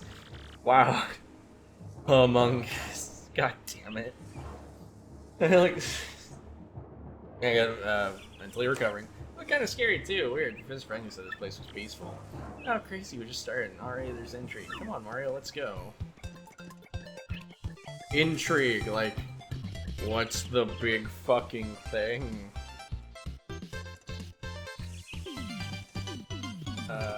Another item block. Another mushroom. We're sitting on a cool 3 of them. Probably not gonna use them in this chapter, but I could be wrong. That's the other thing about healing items is again, mushrooms are kind of fucking trash because if you're even kind of good at this, you're gonna get 5 HP back every time you do that.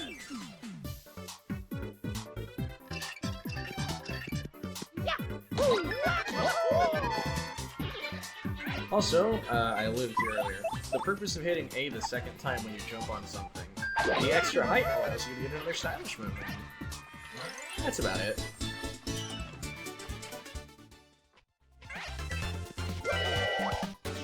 First call, Mario's in danger, sometimes causes enemies to miss him. I don't think we're going to be in danger ever, but hey, the slots might as well use them, you know? I believe there's an encounter on this route that has like 4 enemies in it, and that would be a decent time to use the fire flower if you just wanted to maximize your chance of not getting hit. Anyways, because we got the SP and we're a little injured, we might as well do this. I missed the mid, yo. Oh god. Oh no! I'm getting fraud checked! Oh no! Oh no no no no no! No, I only got 3 HP after I talked all that shit! No! The streamer's a liar.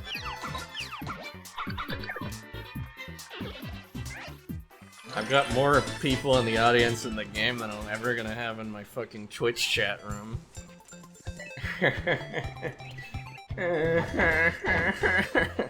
Anyways, something we can only get later, but hey, it's one of those badges that was on sale. Alright, this guy. I always forget. You get 1 chance at that thing.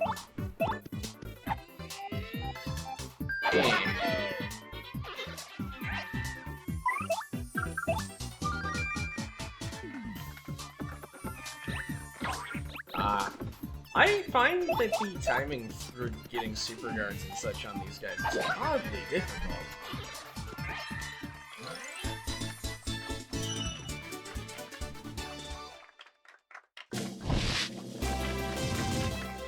Level up!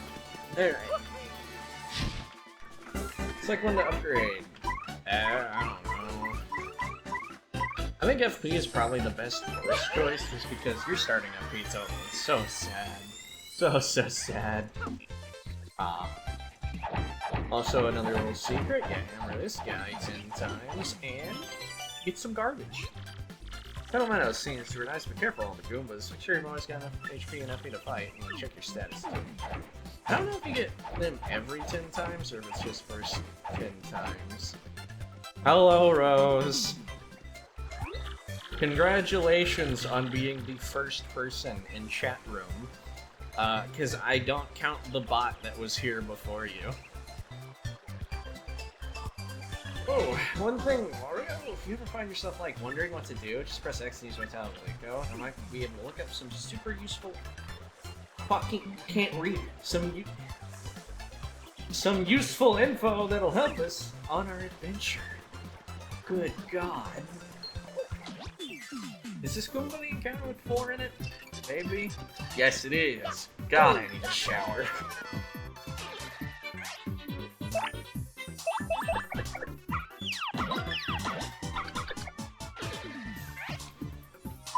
Like I was mentioning earlier before friend Rose showed up, this would have been a good time to use a fire flower, because it just would have made it efficient, but it's not like this fight's particularly threatening to a seasoned gamer. It's an early... Shut up. I remember that encounter. That one. I'm sure there are other more, but I've played this game a lot. I think there's something over here, too. Or no, I'm getting it backwards. There's something past the switch. I also forgot to do what Goombello told us to do, and do the thing.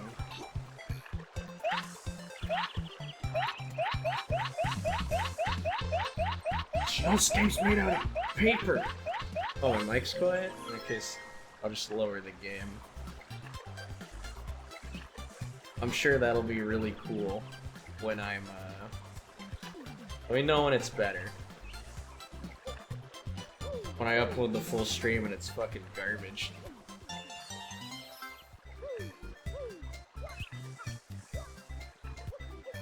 Is it better now?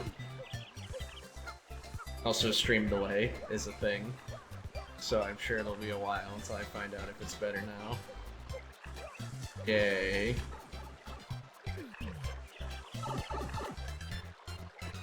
Alright, forgot to do the thing. We're running through here, makes the air move. Totally makes the air crisp and refreshing. By the way, Mario, have you tried checking the grass around here? Sometimes those clumps of grass hide good stuff, so I check them. Okay. Now, having chat member is good because now I'll have someone to play off of instead of just having to like come up with something from the ether to talk about. Another fire flower.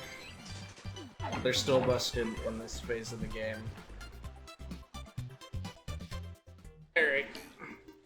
New song, new area. Petalburg, also an area in Gen 3 of Pokemon.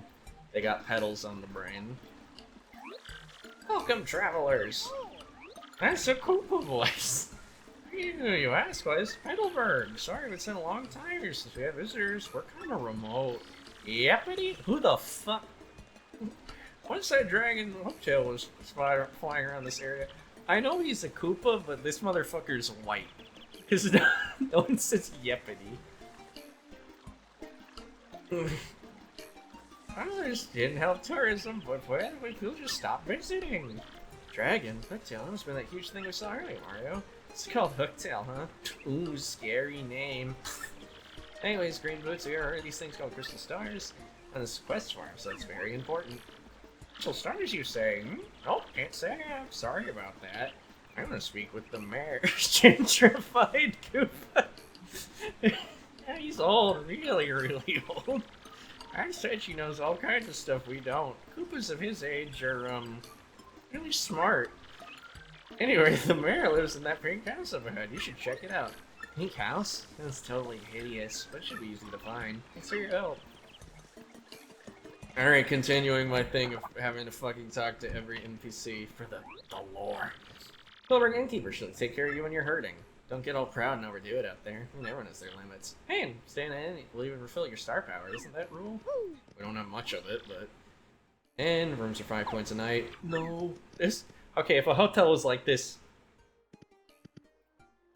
Would you stay in a hotel where you You talk to the owner, you slip into presumably their bed, and then they're just gonna, like, watch you. And also, the door's gonna open all the time because other people are gonna come in and they're like, hey, you got a room? No. I got this one dude. Airbnb. Top of the morning, design. Bulver. As happy as can be. Why? Simply because I'm surrounded by flowers. I didn't give him a voice for him. I'll get the next one. Bulver, doesn't it? Doesn't wait. Oh, okay. I was reading that sentence wrong. Doesn't it kind of weird you out to see a talking flower? I was reading that, like, not even seeing the second line. So, like, doesn't it kind of weird? It's like, what? Yeah. I mean, where's his head? Is it the flower part or the bulb part? Well, if I know anything about flowers, the head part is the part at the bottom, and the flower is his penis gina. So, doesn't it kind of weird? So, Hooktail on your way here? Are you sure? Big ol' dragon? Tail like a hook? Wow, you're super duper lucky it didn't see you. I'm kidding with you. If it had seen you, I'm sure it would have gobbled you up like an after-dinner mint. Must have been stuffed. I thought you looked gross. At any rate, you were lucky. Right from Petalburg. He seems like totally obsessed with Hooktail. Again, looks like everything kind of freaks him out. Poor little guy. Look, Rose, it's you. And then he's walking backwards.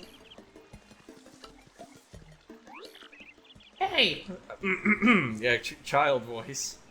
Hey, what's up? I gotta say, I'm really hooked on playing cheapy guy games lately. There's this one game that has absolutely rules. It's called Fire Emblem. Never heard of it, man? It rocks my socks. Who's your waifu?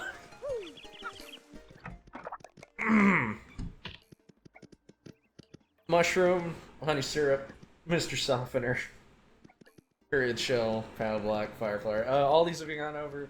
Mr. Softener is kind of fucking garbage and doesn't really serve a purpose. If defense on an enemy got you down, just hit it harder. Think. You've got moves. Look again, by the time we encounter enemies that have Mr. Softener, it's like the opposite of Viagra. This is what you take if you have an erection that lasts more than 8 hours, or whatever the warning on those is. Or it's a stool softener, one of the two. He is also just, like, a freak. Like, look at him. Anyways, by the time you meet enemies with defenses that are high enough to to justify using this on, just kick their ass. Current shell. It's only good in the early game. There was a thought. I was thinking. I never notice how weird Mario looks if you do this. Current Shell's defense boost is pretty useful early game.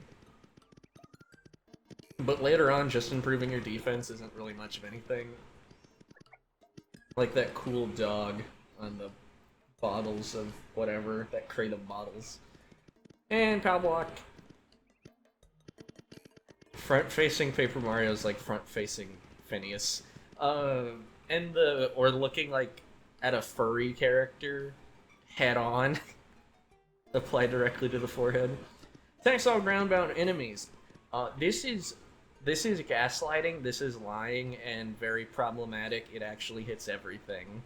And should shut the fuck up. It pierces defenses and does 2 damage. Useful for some some later encounters if you're a baby gamer, but again, seasoned man. This guy would be on a list in real life. Hey, well, come on in, I guess. Doors open. Oh, Hooktail lives at the top of that old castle beyond this hummock. Hear the rumors? Some say lots of treasures in that castle. Scores of people have gone in search of it, but not a one has returned. So what do you think? You're getting scared, huh? This guy's apparently a total diehard Peach fan. He even collects Peach merchandise. He has posters and pictures of everywhere. Oh, get a life, know what I mean? Hey, Mario, don't tell me you have a secret collection of plush Peach dolls, too. But we'll never tell. That's a weird configuration. Obviously, Princess Peach isn't an idol. She's not a singer. She's not like this dude's not a Swiftie. This would be like if I had posters of I don't know Peachable.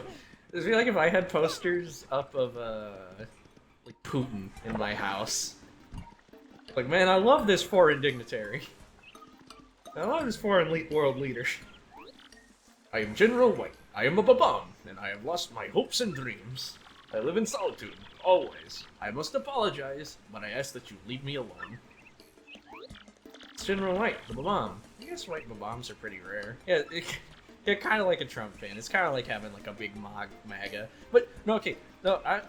Again, at least people who are big fans of Trump in our country are simping for their own political leader. This would be like a British guy who was just a big Trump glazer. Because we're not in the Mushroom Kingdom. You might even give your lip fuzz a run for its money. There's a pretty cool mustache, but it doesn't connect in the middle, so he's fucking weak.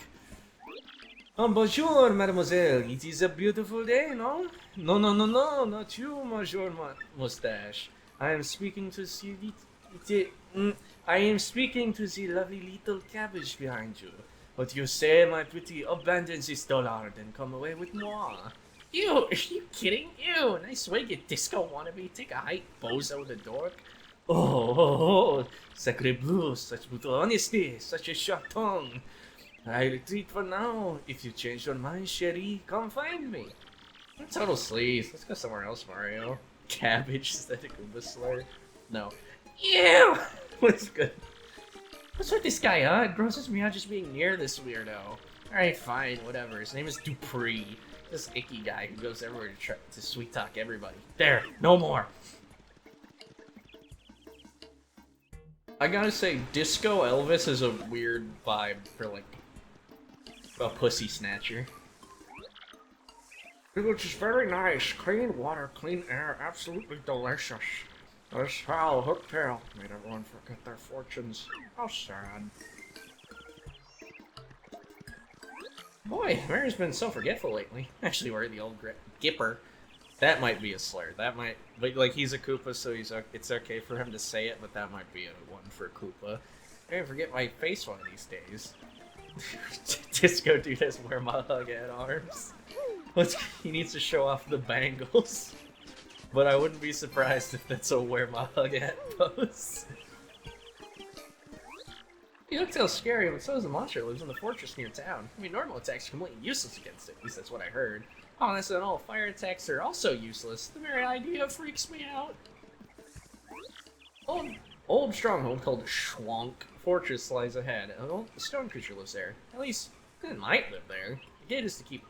This gate is to keep it out. My job is guarding the gate. Okay. Remember this lady because she's using a side quest later. Hey, since you're here, let me know. How many people do you think Hooktail's gobbled? Well, time. I mean, I heard it recently launched on an old man's school 2 villages over. Coops, who lives next door, his father went off to battle Hooktail ages ago. He's been a missing person. No, wait, that's not right. A missing Koopa ever since. What do you mean Koopas aren't people? You can't say that. That's Toasty, a toad from Petalburg. She seems very happy about something. She just keep a straight face though. I guess she's a pretty tough cookie. Oh, dude. Oh yeah, I'm sure she. I'm sure she's a pretty chill person, but who starts a conversation? It's like, what do you think Hooktail's body count is? How many people you think it ate? You into true crime? It's Koopy Koo, tell Petalburger. She seems to be Koops' girlfriend. Gosh, she's really cute. And she seems to have a good head on her, too. Yeah, because she's smart. She kind of mothers Koops a little bit. Mommy, sorry. Mommy, sorry. Mommy. I guess it's a complicated relationship. But then again, what relationship isn't? Hi there, folks. Should come to this village to look for the treasure of Hooktail's castle? Well, that Hooktail's one tough cookie. That's Koops from Melbourne. He's got confidence issues. He's a cringer, you know? Okay, So I've never heard the term cringer in my life. I think flincher might have been accurate, but I'm gonna go on a fucking rabbit hole here. Part of me feels like this might have been like a mistranslation thing, and I'm only saying that because also in the Pokemon Mystery Dungeon games, they translate the status effect of being flinched from getting moves like fake out and headbutt. They say you cringe there too. Like you'll get hit by fake out and then you'll be like Bulbasaur cringed. I don't know. Cringer is different than flinching. Cringing. But he's definitely got a serious interest in Hooktail. I wonder why. That's Koops. He's a cringe lord. Also Pink House. That's Kroop, the Mayor Petalburg. He just babbles, whether he's alone or not. Can't tell if he's really senile, if he's just working that angle, you know? I don't know if when I'm old enough, if I'm gonna have, like, enough spirit in me to want to gaslight people into thinking that I'm fucking losing it. Who's that? Someone there? Who is it? Who? What do you want from me? I know you're thieves. You're to rob a defenseless old Koopa. Despicable. Go on, do what you will, but as you can plainly see, there's nothing to steal here. Except my body. I guess I have a little money. Take it, you fiends, and my antique shell, too. Yeah, he wants us to strip him. He's weird. Gaslight gatekeep geriatric. I'm so glad you're in the chat. You're helping. Just leave the photos of me and the missus. Can't do it without those memories. What? Not thieves, you say? Well, what's your story then? Oh wait, you folks looking for crystal stars? Why didn't you pipe up before you idiot? We're wasting time here. Crystal stars, you say you're hunting? Wait, where did I hear about those things again? Got it! Hooktail! Hooktail's got what you're looking for. It's this enormous ornery dragon. Hornery dragon. That's no. I won't do that. That's a bad bit. Each folks, they say, you know Hooktail, right? I may have heard the name. Oh, it's Hooktail's brutal flyby snackings of us all on pins and needles. So are you reckless fools? I mean, are you gallant heroes off to rough it up? Naughty. It does sound promising. Why, if you can rid us of Hooktail, you'll show us cartoon rewards. What? What's that? You'll accept no reward? I didn't say that. What an unselfish man. You're noble indeed. What a good egg. Now, what was your name? What was it again? Murphy. That's a fine name. I mean, folks were talking about his body count. Well, I'm the one who called it a body count. The name is Mario. Appreciate that, Murphy. They are nice eyebrows. Now listen up. You're intent on going to Hooktail's castle and find a secret pipe near the village. We're going to secret pipe Hooktail. I don't know where it's at, but I know you need stone keys to use that pipe. Keys are somewhere in Schwank Fortress, just past the village. Get them first. Now there, Murphy, can go and take care of the monster. Got it, gamer. I'm out. Petalburg, warm weather makes the locals laid back and happy. I'm talking about unique personalities. Very individualistic, to put it nicely. Not so nicely, downright kooky. I don't know, I'm the one talking about. Oh! Got an email. As a traveler, you may receive email from people you met on your journey. I wish every time I got an email it was like a cheery event and not a panic attack that it's gonna be a bill I forgot about. Well, Mario, working hard. Professor Franklin here in E-form. Why is all the places in this place that I started flying high when writing them? I don't know. I think Schwank Fortress is the bullshit one. Schwank ain't a word. I like to receive emails on the journey when we got emails like this one, I'll just check your mail on. Actually, I have nothing more to say than that, so I hope all goes well for you. I look forward to getting more information on those crystal stars, Professor Franklin. Have a selfie. Thanks, frankly. Dear Mr. Mario, thanks for registering with Rogueport Direct Mail RDM service. Your kind friend, Mr. Franklin, referred you to us. Our direct mail service will provide you with regular, timely news updates. We hope you enjoy our service. Published by Rogueport Restoration Committee. Alright, let me in. Hold strong on Coach Schwank. Yes. Yes. But the mayor says it's okay, I'll let you pass. Careful out there, though. I'm gonna kick his ass. Excuse me. Beg your pardon. Wait a moment, please. Pardon me for yelling like that. I was panicking. How to begin? My name's Coops. I heard you're traveling to Hooktail's Castle. So anyway, favor to ask.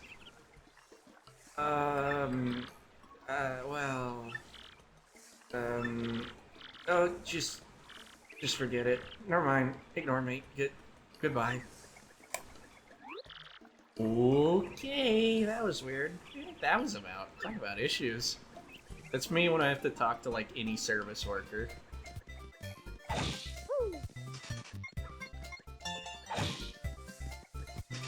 I'm gonna fucking panic attack when I ask where the milk is.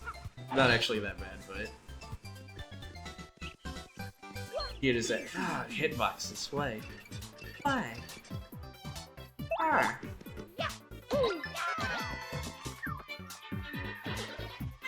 These Koopas are evil because they wear sunglasses. And they're a different color. It's a Koopa Trooper. They've been around forever. Gotta respect the longevity. Their shells are hard, but flip them hard and their defense drops to 0. It's profiling.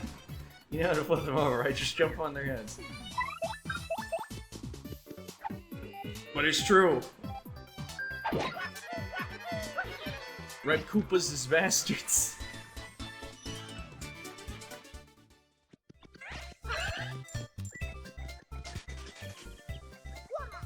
If they're wearing 6 shades and spiked armbands, they are not to be trusted. Oh, and chokers. Granted, I don't think I've met a person in real life who wore a choker that I could trust.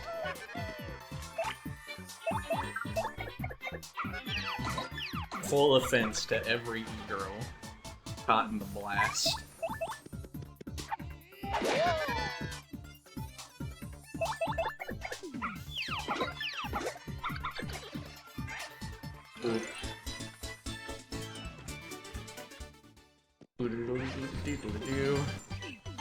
Anything in the street now?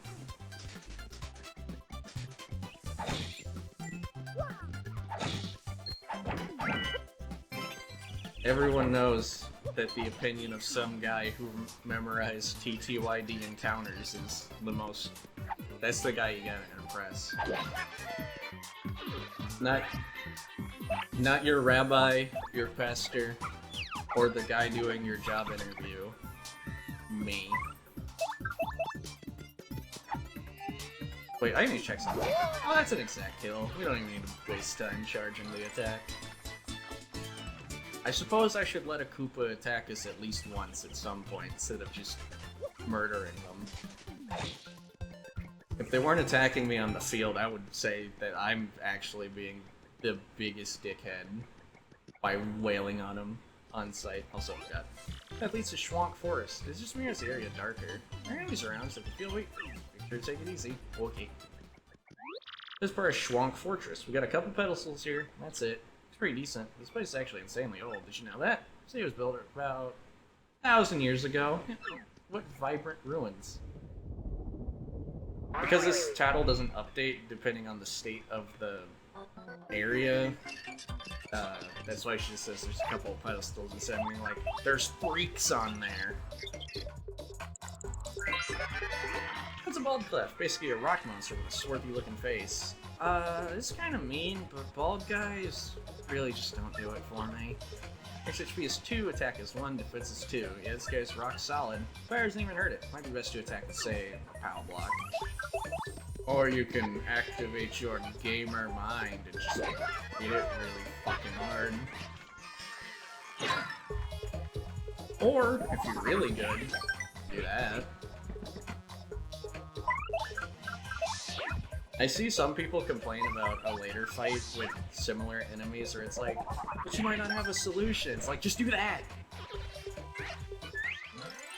Just Goomba would ask you for your height on Tinder, probably. Luckily she's not too hard to impress, given that, like, I'm pretty sure Mario is an impressive 5'4". And that is being really generous to Mario, because I've seen him next to real human beings. Mario's a mutant. Okay, that Koopa in the back will be...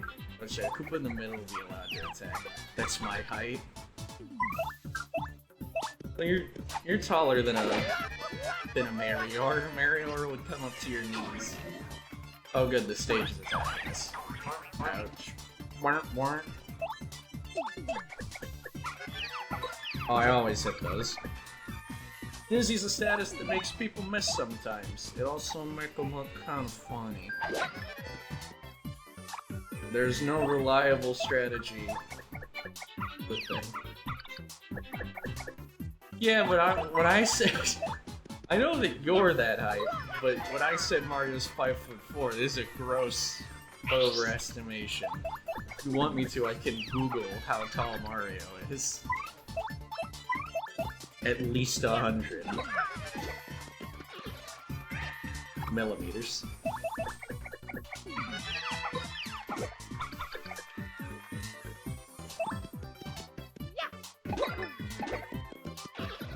Anyways, Koopas are super easy to bully because of the thing where they get knocked on their ass and then everything is pain.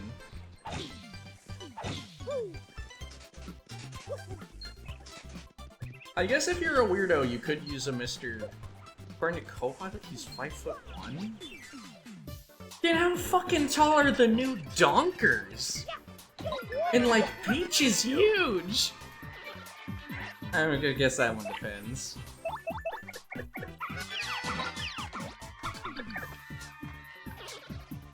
I feel like Mario's height... I guess just like when you're in a bunch of different games, your height has to be super inconsistent, because like, let's go to Smash Brothers. And you know, he's short compared to like Marth, but he's not that short. But then you go to like, let's use Ike as an example. He's short compared to Ike, but he's not that short. And then like Ike is fucking massive compared to most men. Longer than most men. Alright, also, Partial on Fortress, got a couple pedestals. Field Archaeologist placed a gold mine, I still gotta come back sometime. Alright, these enemies are clickbait that make weak men feel like there is no other option than items.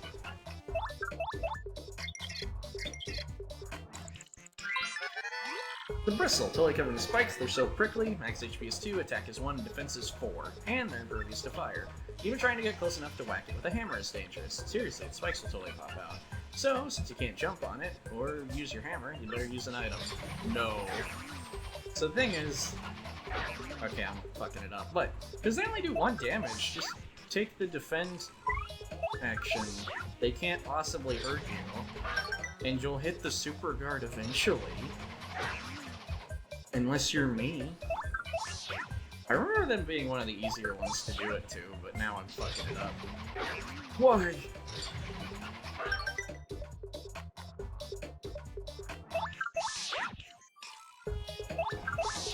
Yeah, a lot of people like hype them up because there's a...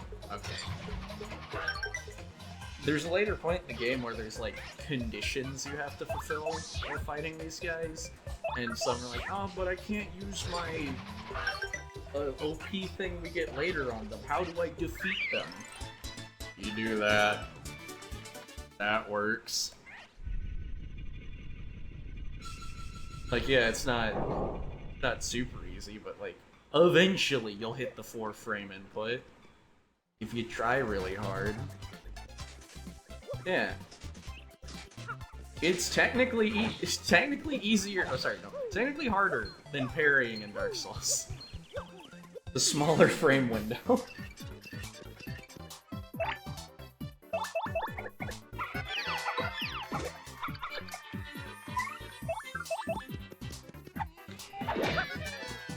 Luigi in the crowd. Oh, thank you, Bucket. Yeah, I believe buckler parrying in Dark Souls has like an 8-frame window. The only thing that's hard is that there's a delay on it. That's the part that's tricky, is getting used to the delay before the 8-frame active window happens. Whereas in Metro, Speaking of which, one of my friends just started playing Elden Ring. Night Rain, specifically. Anyways, Mithril game gives you a 4-frame window to super guard, but every attack is much more predictable than a Dark Souls entity.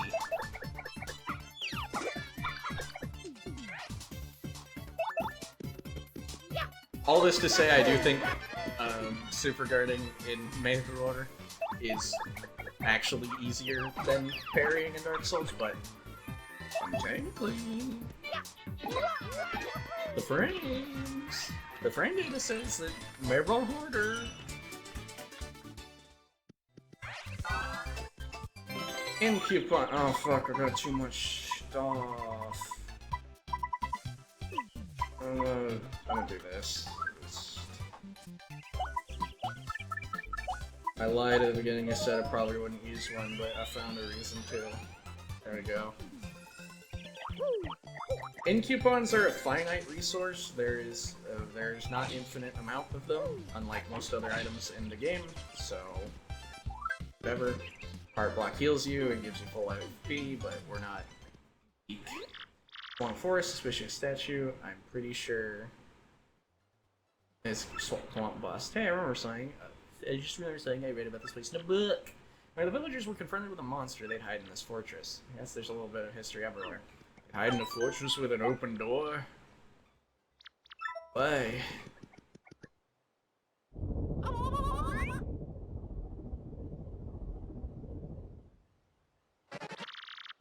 Ooh, ha, that's a good laugh. You're the first contestants I've seen in a while. If you've come all the way to Schwalk Fortress, you must want stolen keys. If that's the case, then you must compete against me. If you win, I'll let you through to where the stone keys rest. However, if you lose, you will suffer a terrible fate. And by terrible, I mean awful. So, what do you want to do? I'll take you on. Get for it now.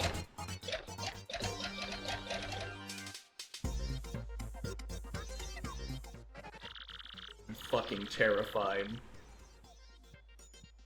Hey, ladies and germs, welcome everybody to the 65th Super Fun Core Quiz! Perk up those ears if you- I'm doing a Kane impression. That's gonna date the fuck out of this. You correctly answer 5 of the following questions, you will win! But get 3 of them wrong and you'll suffer a cruel and unusual punishment! Now, for the first question, what's in this place? Stone keys, you said it like 3 times. Can't even see over the table. That is true. The question was too easy, but it only gets harder from here, much harder, so prepare yourself. On to question 2, what did Mr. Soft Nerd 1 Fire Flower cost in the...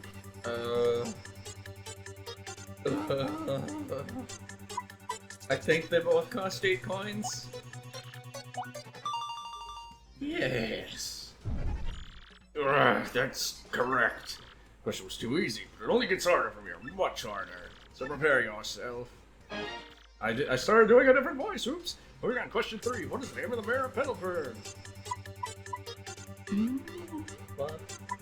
Couscous! Like from Mr. Boombastic?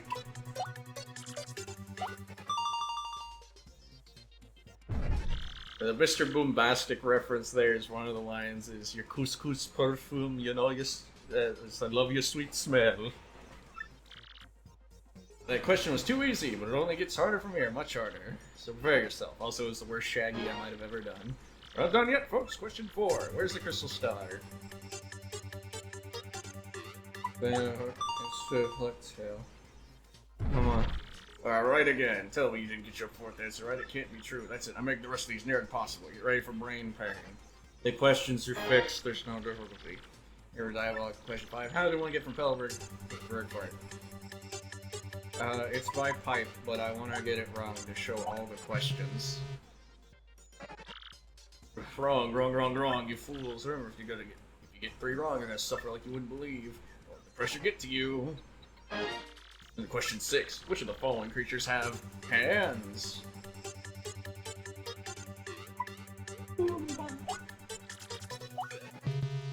It's Copa, but you know, you're blithering meathead. I keep switching between like tough thwomp voice and the fucking cane thing. Blithering meathead, you're wrong again. Get one more wrong and something wonderfully awful happens to you. Just one more wrong. What's that I hear? Your little knees knocking? Now we're the last question. This Maror doesn't have knees. Which question is this? Super question 64, you fucking idiot. Thwayne the Rock Johnson? Thane the Thwomp Johnson? Wrong, wrong, wrong! So wrong it hurts! That's 3 wrongs! How awful for you. Puzzle. Time for the pain game! I'll be nice, beat these guys and I'll let you pass, but you can't possibly do it. Best of luck, fathead! You can't call Mario that. Anyways.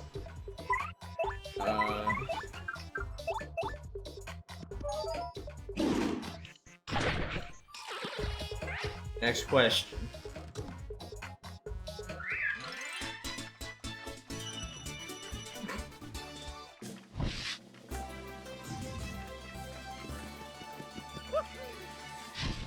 Anyway, as long as you have a spare power block, that fight's super easy, and I would recommend failing the quiz to anybody, just for a little more experience. I mean, might as well see more of the game. You see less game if you get them all wrong. I mean, if you get them all right. What it can't be? How did you defeat my cute little cliffs? I'm back to the thwomp again. Fine, whatever, you can pass, but I despise you.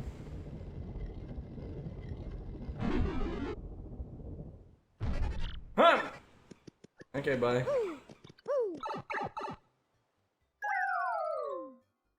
Next up, Suer. Multi-bounce. It's almost useful. But we'll equip it anyways. It walks slightly slower in the water, just enough for me to be conscious and annoyed. Join the Thwomp Thwonson. Yeah. That's my favorite Pat Maror character.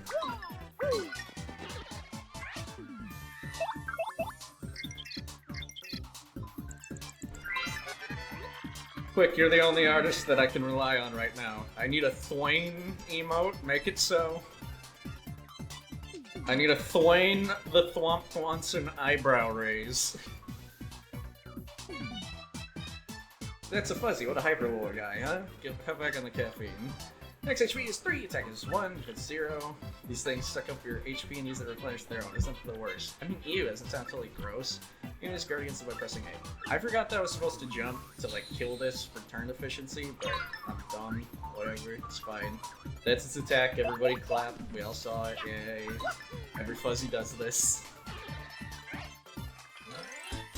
This game does borrow an awful lot from the first game in terms of structure. Like the first chapter, randomly having a section where you piss around with fuzzies for a little bit.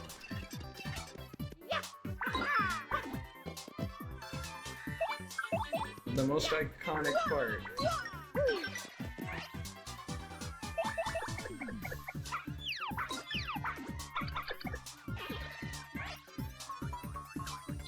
Yeah. Yeah.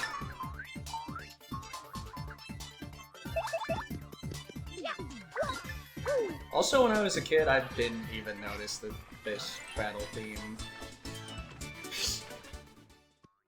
This battle theme's technically just a remix of the classic Super Mario Bros. Theme, so I'm a little slow on the uptake. Spawn Fortress, rooms damp and moldy like every other one. Cheapers Creepers. I want to see the sun again. Is that so wrong? Woo! Fuzzies, is that a type of furry? I feel like just because it's not... Okay. If it was a type of furries, it would be a kind that would, like, frighten me. I feel like they'd be a kind into something that they shouldn't be.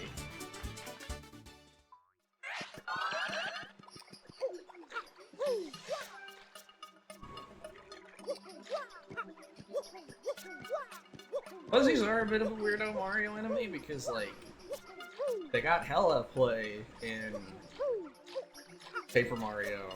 Saw a little bit of action. I was thinking like spiders. Oh, I was thinking like miners. But they have a different word for that.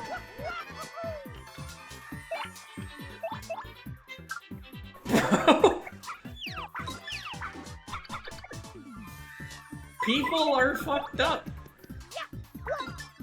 No.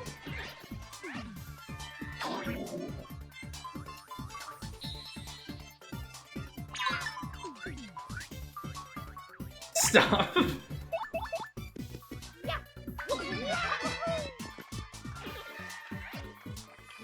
I have stopped. Anyways, back to the subject of cool Mario enemy fuzzies. And not hypothetical nonsense. Fuzzies were pretty big in first two Paper Marios, then they vanished. Until they were in New Super Mario Bros. And Mario Maker, maybe? I think? And then they're just kind of like, alright, Fuzzy's dead, Fuzzy's cancelled. I will say I think they only look good in Paper Mario. This design is kind of hard to translate to anything in 3D that's not cheats.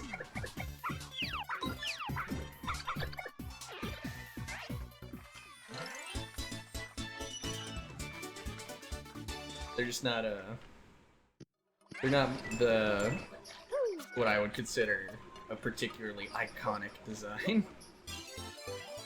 Let's go Sunstone, Moonstone, we can evolve. I don't know, pick your favorite. So just gonna go for efficiency on these fights.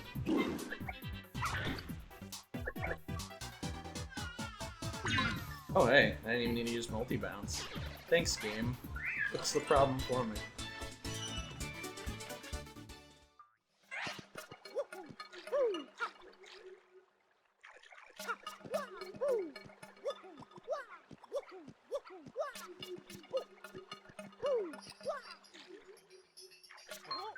Gold Fuzzy. Pork. Suspicious types. It's our place. Coming here is rude.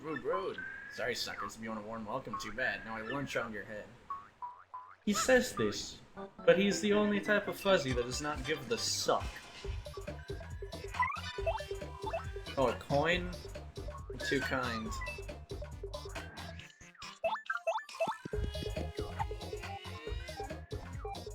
Bink.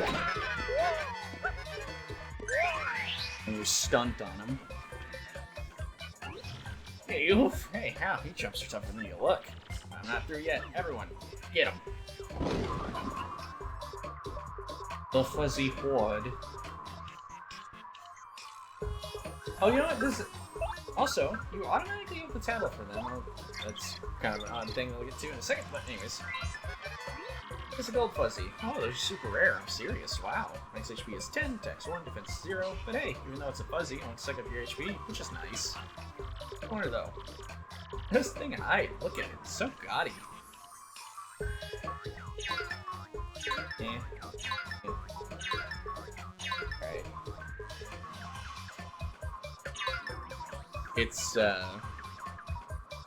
It's not much of a mini boss, I'll say.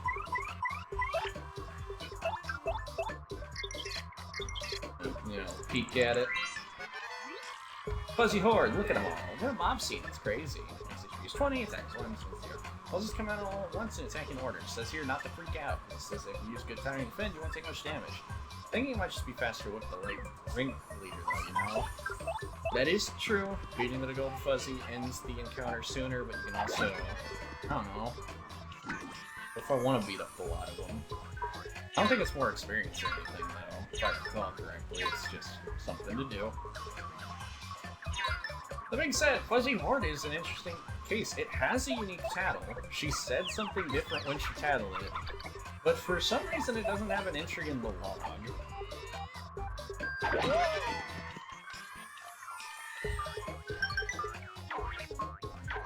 Okay, I'm gonna super guard them now. I am fucking up the super guarding.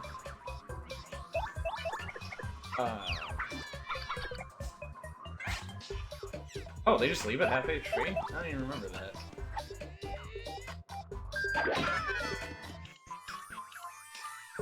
Or that one last action command was too cringe and they had to get out of here. One of the two.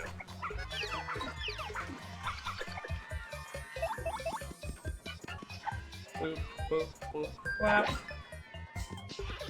And now dead.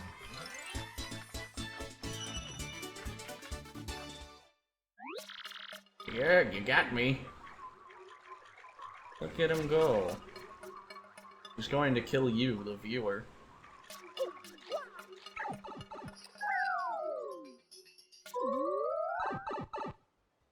But yeah, that's about it for that boss fight. Pretty easy. I suppose we can do this. Yep. 5 coins for heal. What the fuck? Kumo was about to break.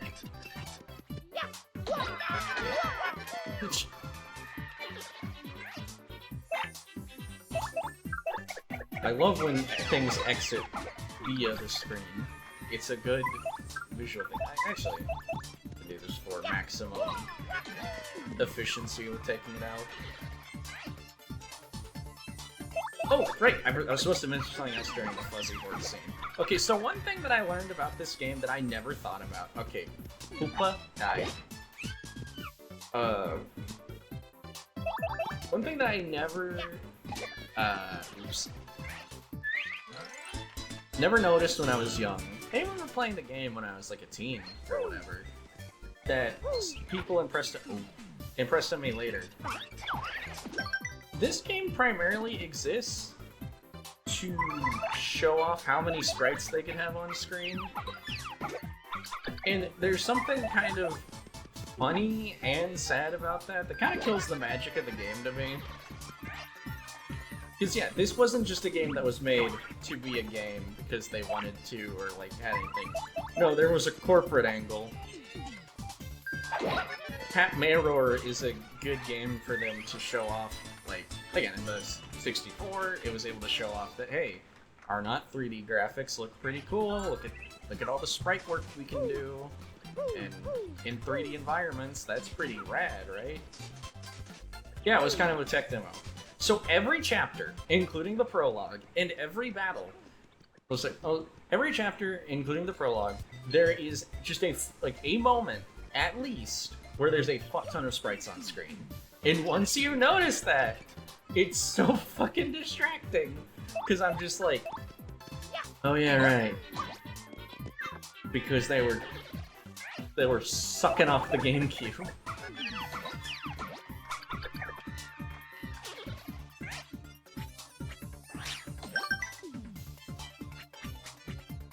We've also leveled up so much that Goombers are now giving us less EXP. Probably because I've done every optional fight. And maybe I should stop. But it also just gave me a fire flower, so maybe I'm not going to stop doing it. But also, like, that's the purpose of the— ooh, a badge! There's a chance he drops that after this. That's super rare. Like, just him having a badge in general. The dropping it is like a 75% chance or something.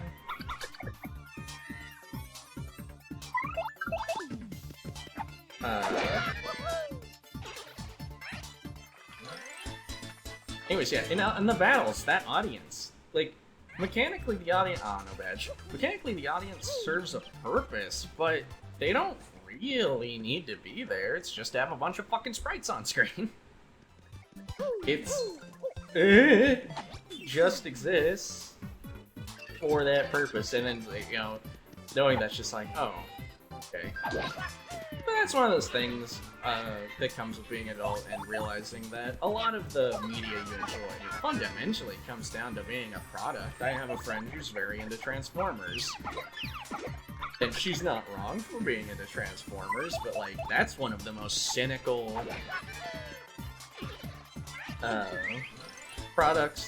properties there is. I think Orson Welles put it best when he described his role as, I am a toy who fights other toys, or whatever. I voice a big toy who fights small toys. I think it was Orson Welles. I don't know, I'm not much of a Transformers fan. But yeah, all these cartoons are just big commercials. Playing old games and like realizing like how much the teams are like pushed to put their whole devussy into it and like not go home or sleep, see their loved ones.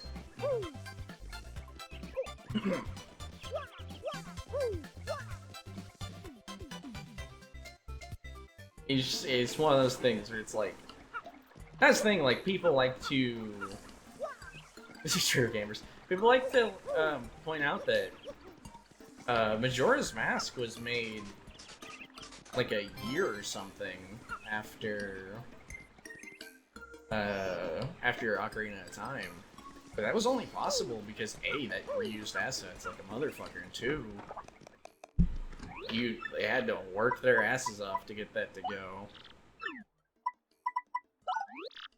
And it's one thing if people want to work themselves that hard, again, because some people find, I'm gonna just use that next chance I get. I should store the horsetail in the leaves. But if people want to work themselves that hard, that's one thing. But yeah, just being told by your boss, it's like, you're going to the fucking programming dungeon, put on the socks, you're not leaving. That's just a different thing entirely. More cutscene. Excuse me. It's Mario, right? Look, see, the thing is, I've been waiting here in the hopes of getting to speak with you to ask you something. And you can say no, but I'm gonna throw it out there. See, I was wondering, would you... Oh, please take me with you to find Hotel, please, I'm begging you. Hello. Sorry about that. See, my dad, he went off to battle Hotel long ago, but he never came back. I miss him, of course. I miss him badly, but this isn't even just about avenging my dad. Well, no, that's not true. Revenge is a part of it, I guess. A big part. Truth is, I want to finish what Dad started, for his sake, for everyone's sake. Man, this is embarrassing. See, everybody says, oh, he says I'm a crybaby, a weakling. If I can defeat Hooktail, well, I won't be those things. I'll be strong. Dad. Bombastic Mario side-eye. I know it'll be dangerous, but I still want to go. Please, Mario. Okay. For real? No kidding. Yes, thank you so much. You won't regret it. Oops has joined your party. Look at him go. Oops' ability, a primer. Press X to shoot out his shell, use it to retrieve distant items and hit switches.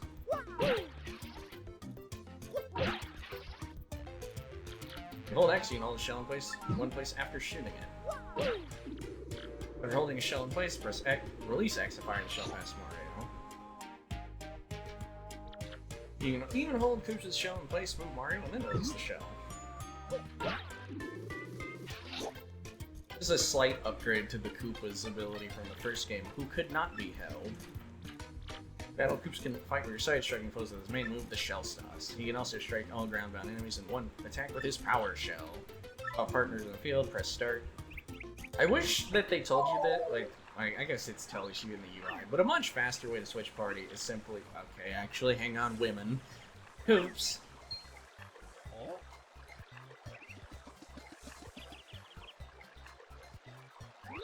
Oh, golly. Hi, Koopa. Did you all hear all that? Oh, part of it, Koops. I thought I heard you say you're off to fight Hooktail, but you're joking, right? You're not exactly... Yeah, it's women. Women interrupted. You're not exactly a powerhouse. He'll eat you up. I know, Koopa, but I want to be tougher. For you. So I have to do this. No, Koops, you don't. I mean, going off to some dangerous place, it's stupid. So what if you're timid, sort of a crybaby, and shit your pants? I don't care about all that. Just want to be you to be you, so don't go. Alright, Koopa, I've made up my mind. No need to worry, though. After all, I'm traveling with Mario. He's the man. Fine, ignore me. Stubborn Koopa. Why is Mario catching strays? Alright, Koopa, swear, I'll come back to you a stronger Koopa. That's it, no turning back. Oh, we have Koops. I can talk about one thing I was going to mention. Scanner makes explicit mention that the D-pad shortcuts for the menu are quite useful for switching party members or like going to the badges quickly or whatever. It's technically better than having to do this because the little pause between flipping pages.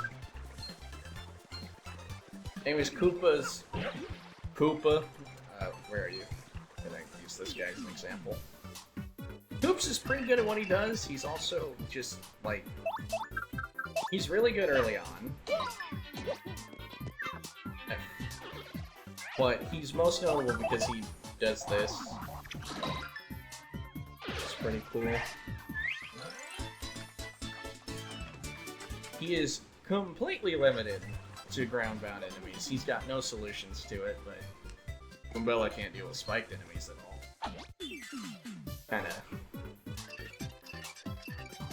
Kinda whatever. They are as the hammer and jump, but party members.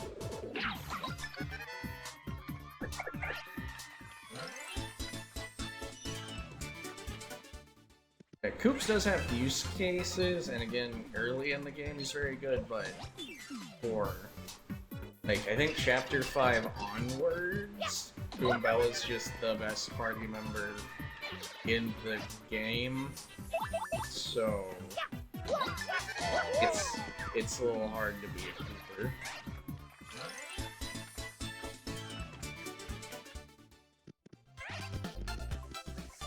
We are also now getting, like, fuck all experience from these fights, so I'm going to ignore them. There's not even unique enemies in them. Okay. Not easy being green. Can't remember the name, but my buddy was working.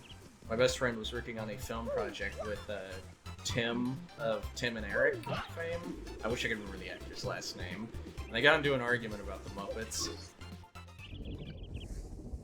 Because unprompted, Mr. Tim says, "I fucking hate the Muppets." So Thad had to defend the honor of Mr. Kermit and pals. Uncultured swine, yeah.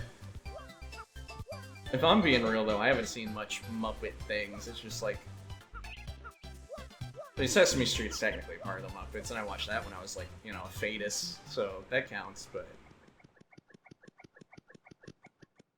I think there was a badge I forgot to get, and that's gonna bug me, so I'm gonna go back to that. Hooktail Castle. How fuck? This was on a demo kiosk when I was but a wee bab in a game store one time. I remember seeing Wind Waker and this. Stories were all true. This place is terrifying. I barely remember it, but I do remember, like, seeing this and being like, oh, fuck! HP Plus increases badge HP by 5. It's a badge.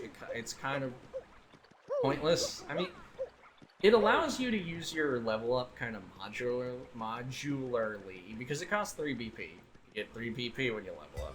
You get 5 HP. Well, you can pick 3 BP when you level up. You can pick 5 HP when you level up.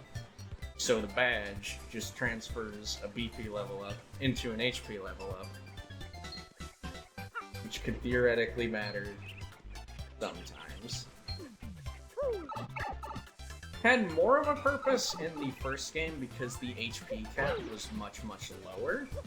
I don't even know what the level cap is in this game. It's something fucking absurd. But because you could cap at 50 HP, you could technically benefit from using those badges to cheat your way to like 65 HP. Does that let you hit any notable breakpoints in any encounter? Probably not, but you could do it. So, live your truth. If you airplane real hard, you can hit that. You can't get up there. But you can hit it.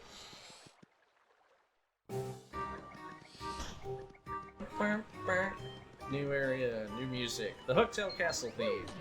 I think it's okay.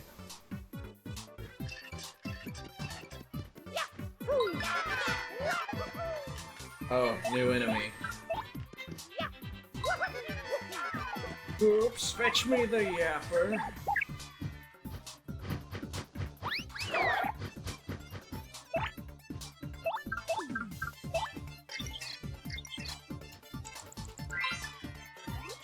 Koopa Paratroopa. Well, it's basically a Koopa Troopa with wings. Max HP is 4, attack is 2, and defense is 1. I kinda hate this guy gets to fly.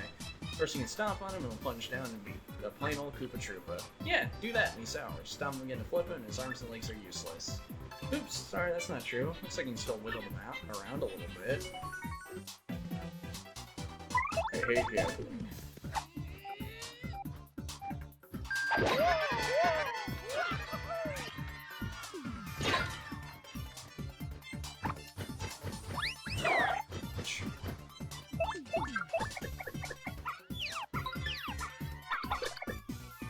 One defense in their upright, so this is technically the most efficient.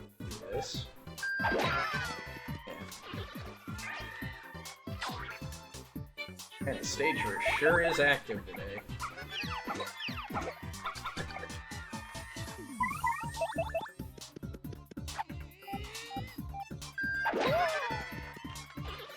And Bella tired.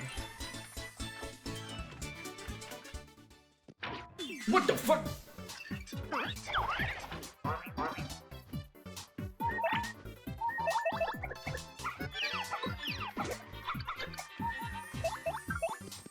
Flip both of them. Oops.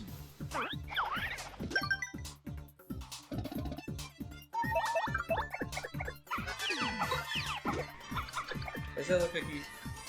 Why it look that like you that those Koopa?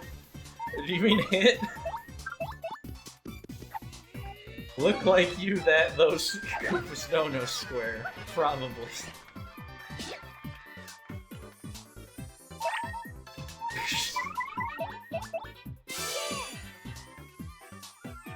I want the beeping to stop. I'm so tired, man. I don't blame you.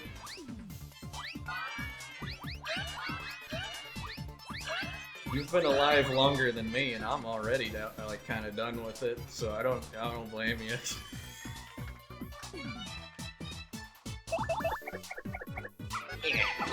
Yeah.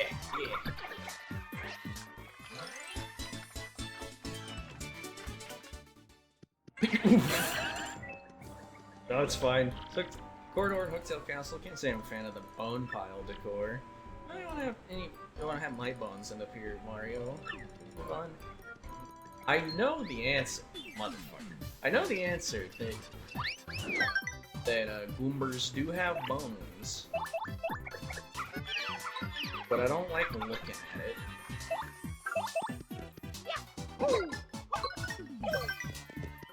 Their skeletal structure. How? There's an image. There's an image. You could probably look it up on Google.com. But there was like a diagram, you know, from a licensed Nintendo product that had the anatomy of a Kooper in it. Not a Kooper, sorry, a Goomber.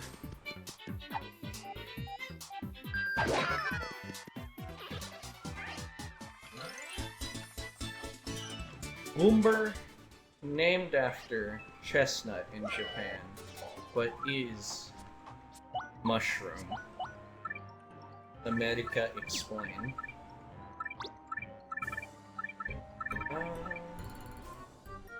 Yeah. Armons isn't gonna be too useful, but it has a use, so. But...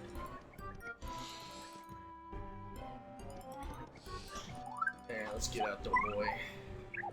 I wanna see this. Oh no! No! These bones, they remind me of my father. There's no doubt about it. It's my father. You can recognize your father by the bones? It's actually because of his iconic blue kicks. Dad! Honestly? Holy shit, he's dead. Not the best time to mention this. But Koops' white shoes are pretty fucking tight.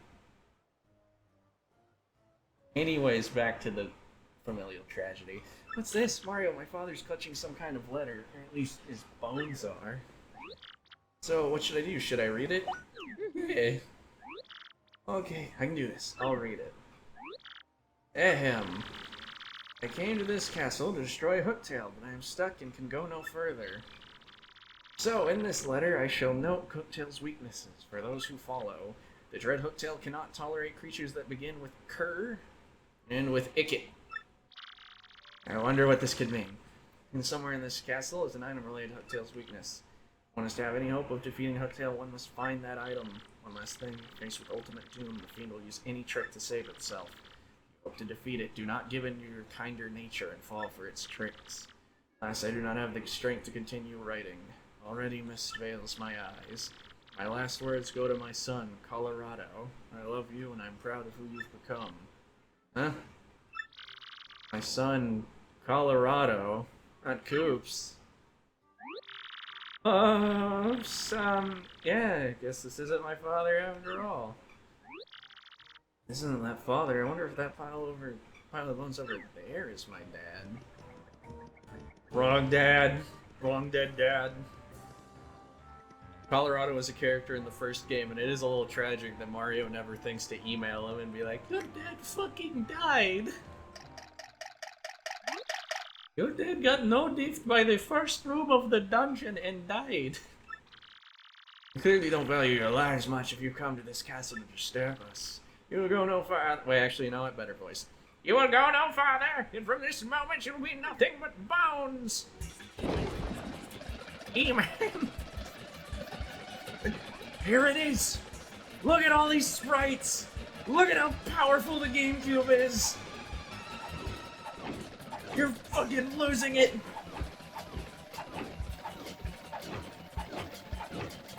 I bet you the PS2 could fucking handle this!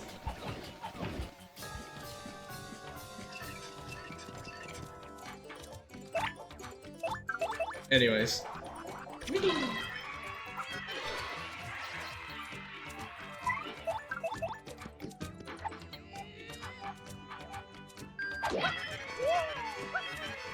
Attack of the Advertising is the alternate Spamton theme. And I'm gonna stream Belter at some point, that's gonna be a mess. Oh, and he's dead! Fuck! I killed him too fast, I didn't remember how much HP he had. Fuck! I wanted to tattle him. I mean, it's not the end of the world, there's a thing later where you can fix it, but we won't see Goombella's dialogue about it. Damn it. I've ruined everything. Oh well. Insert that picture of fucking Mark Invincible. I thought you said you were stronger.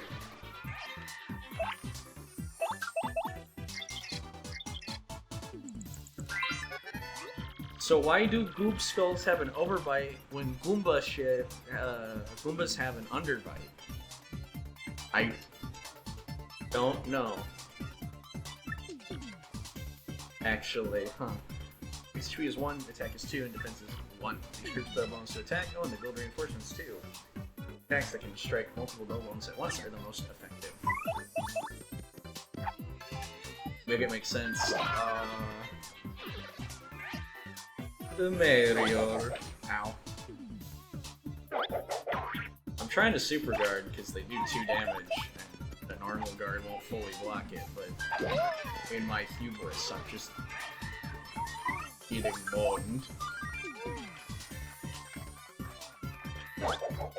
Got it that time. I'm talented, I'm skilled, I'm gaming. Yeah. I can beat a game made for 3 to 5-year-olds. Well, I guess that's technically a different rating than games that are E for everyone, but you know. For at least 3 to 5 children. These fights take forever without Cooper.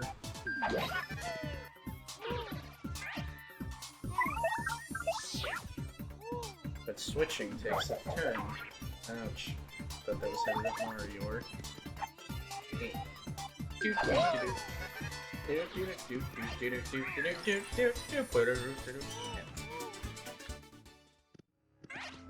I don't think there's any more enemies that need to be tattled, so Cooper, you're in for a long haul now.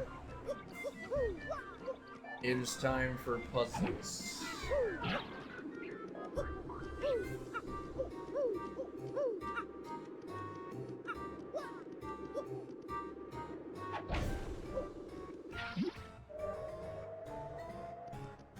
Do do do boop do do do do do bop bop bop bop bop bop. Yeah, like Tales of Castle's theme is like, it's alright for being ominous, and I do actually like it as one of the dungeons in the game, but it's just kinda... Shit!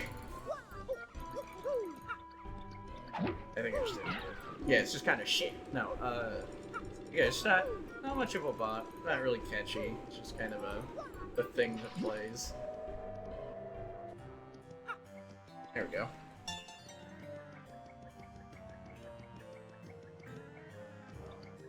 Alright, I just made the path longer by doing that. I'm very smart. Diet Bowser theme? Yeah, kinda. Respect our interpretation.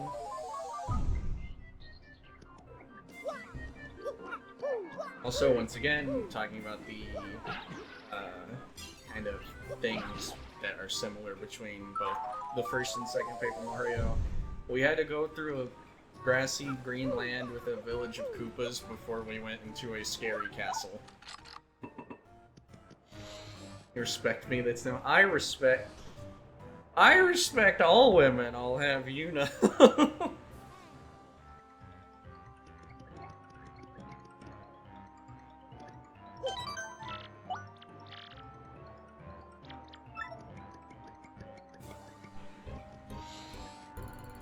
Let's see. Oh, you sent me the... I was wondering what this Discord notification was. You sent me the Goomba. Yeah, I don't know where his nose is.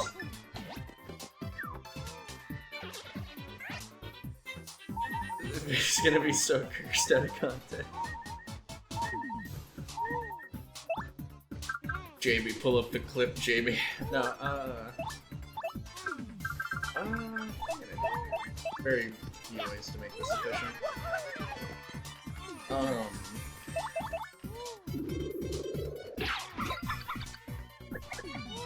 So it's very cursed.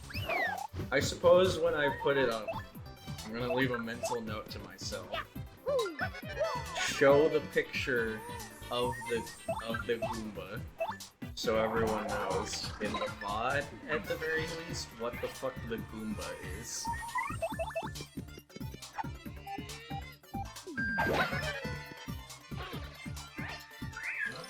Well, anyways, yeah, so Koopa Skultons have like a nose hole, which leads me to believe that years of selective Goomba breeding has put a flap of flesh over their nose, and they can't breathe no more out of their nose. It's like a pug.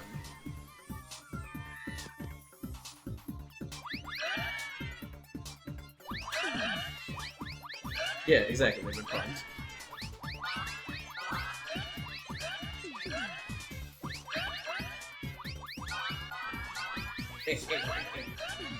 Alright, that was a pretty good one. May roar almost full HP. Oh, that still knocks him over? But he had so much defense. Well, I guess that's how it works against actual Koopas, never mind. Koops is the only partner who innately has a point of defense, so you would think that this makes him, like, the tankiest partner. But as a funny prank, they gave him the least HP in the game. Oh yeah, you hear they're breeding pugs to actually breed now. Also, sorry, like if I read stuff for that, it's just in case when the whole fours of people watch this, I don't want them to not know what I'm talking about. Yeah, breeding pugs to actually breed. Yeah, I heard about that. They're re-lengthening their face, and I think that's good. There's no reason that they need to be as they are right now. Kirby, wow, he's like, you can hear my voice, you must be a legendary hero or something. Or not, to be honest, I'm sure anyone with ears can hear me. But it sure is fun seeing appeal with that old legendary hero bit. Hey, but seriously, folks, I was wondering if you could let me out of this chest. I'm locked in here so long, I'm starting to cramp up like you wouldn't believe. All you have to do is find the key and let me out. Easy. Huh? What do you mean? You think you'll be cursed if you open the box? Ridiculous. I can do that easily. Yeah, it's good to read out loud, otherwise it'll sound insane. Exactly. I'm not a real slime ball, and I would do no such thing, but that should be obvious. I like Vinny Vinesauce, but some of his VODs, there's just a point where he's like, that chat member, ban them. Get them, because they said something funny, but like very out of pocket, and it's like, well, now I have to... I'm not justifying that one with response.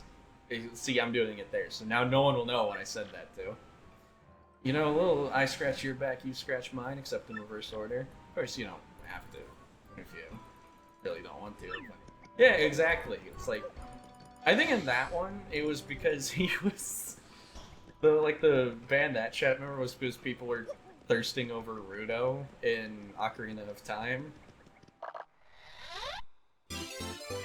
I think someone said something to the effect of, like, suck the caviar out of her. And Vinny was not having that one. I don't like to look at this. Come on, run. Whee. As a kid, this scared me, even though this is really, really easy. Good lord! I think you could do the maze thing where you, like, put your arm on one side and then just, like, walk the whole thing. But, like, it is scary to imagine Mayflower getting obliterated. I can't even see the seal. There it is. You're getting obliterated by that.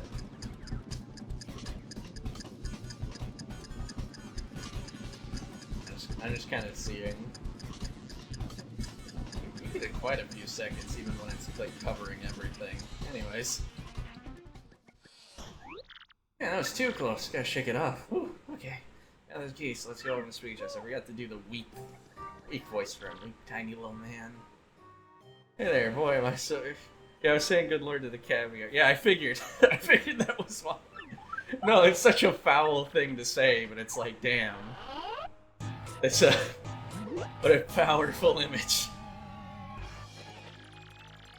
Only the most idiotic pudding-brain dolt could fall for a scheme like that.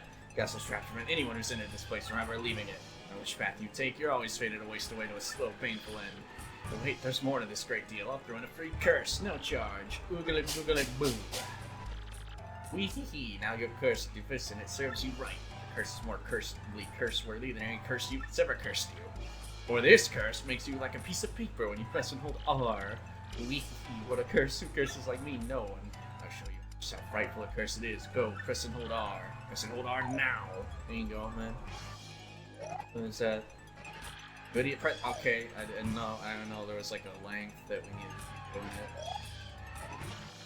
Just look at yourself. How embarrassing for you. Eat a sandwich, Skinny. Do you understand what this curse means for you? Yes. And farewell, you dumbbells.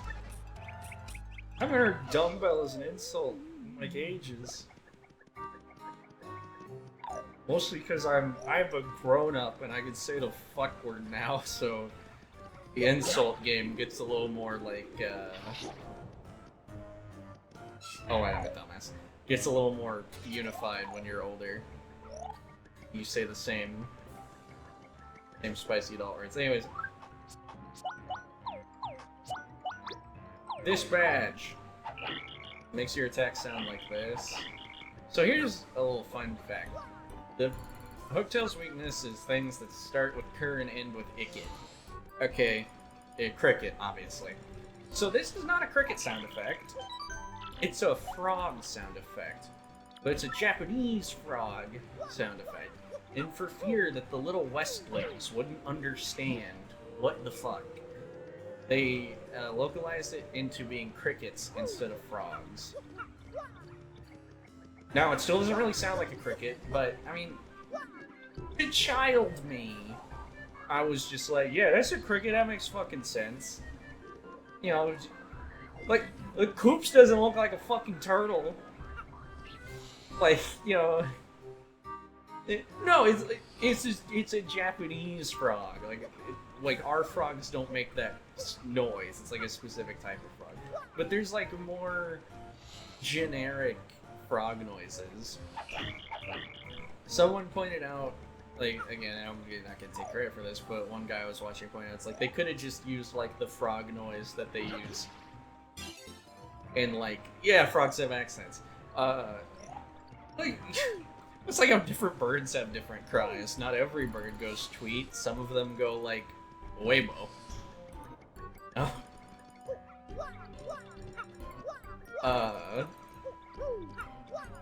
But yeah, frog. What's it about? Wait, so they changed. They could have just used the frog noise that they used in Ocarina of Time because they had a very generic ribbit-y sound effect. Because they're the frogs in Ocarina of Time and Majora's Mask. I don't know. Again, some people said they were confused by this whole cricket debacle. I was not one of them. I am going to take it off though, because the frog noise is kind of silly and annoying, so bug it. Paper visual gag.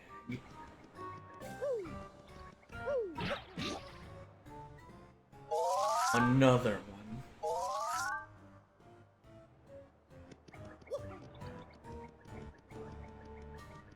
Now, speaking of frogs having accents, though, it is true that cats have accents, to an extent. Because cats' vocalizations are based off human noises because they want to sound like baby, so we take care of them. And they make different noises to cats. Frogs in different regions, not frogs, cats in different regions will sound. Did I grab the star piece? I'm having dementia. Cats in different regions will meow slightly differently. Oh, that's kind of neat. Like cats. There's another thing in the Discord. Is it you? I just want to make sure it shouldn't be too hard. Yeah, it's here. Holy shit, it's Swain the Thwomp Johnson.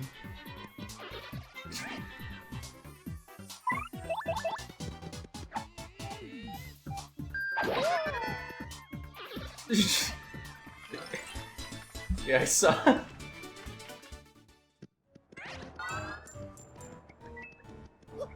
Holy fuck, chat.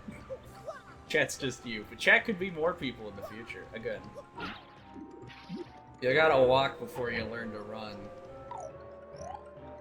I'm actually glad that you didn't show up immediately because you missed the technical difficulties part of the stream that is only going to be viewable to people checking the VOD.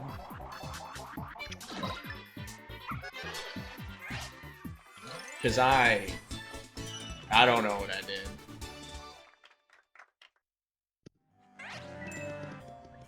I'm going to, like, I mentioned, well, I think I mentioned this. I own Paper Mario and the Thousand Year Door, and I'm not gonna do the coy thing that, like, some streamers do where they're just like, oh, me? Use an emulator? Why, I never. This is my legitimate Nintendo product. It's like, no, I don't have a fucking setup to stream my GameCube comfortably right now, so this is easier. But I own the game. I own 2 cases of the game, actually, because I lost my original, like, disc. No idea where that went. So I had to get another one. I have a player's choice and a normal Thousand Year Door. I don't think it's player's choice. I think it's, like, bestseller or something. I don't know. The ones with the yellow spines that look kind of gross. For an extra bit of blasphemy, I took my original, like, case and then just put the player's choice copy in it because I preferred the original case.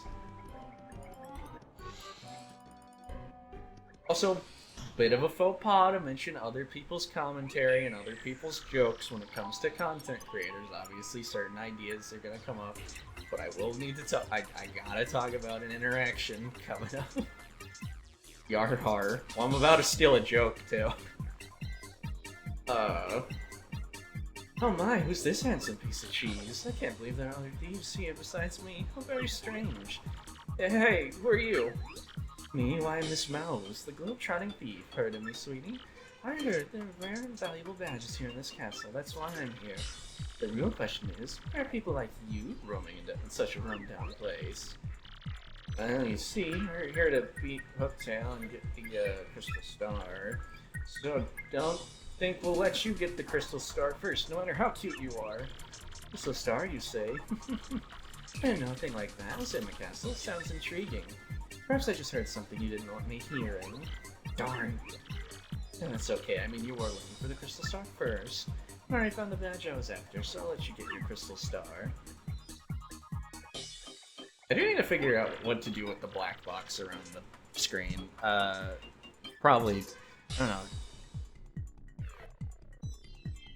Find an overlay that doesn't look like shit. That's hard. And just leaving it as a black box is easy. Anyways, hey, what's that supposed to mean? It means I must say bye-bye for now, Mr. Cutie. I know, it's sad. We just met. Already it's time to say farewell. Alas.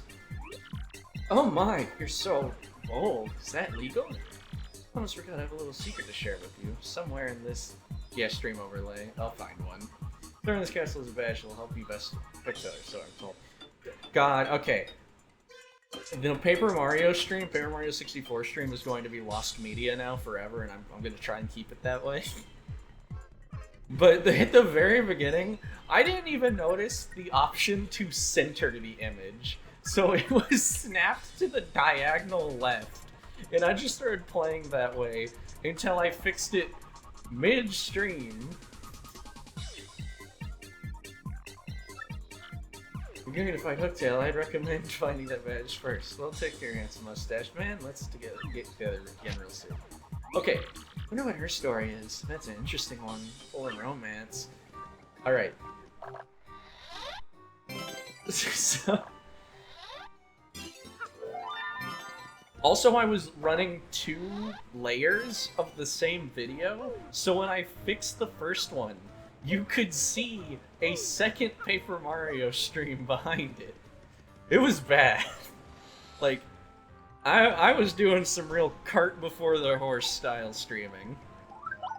Anyways, that whole interaction between Koops and Miss Mouse, I'm going to discuss. So Wooly versus. He does very good content.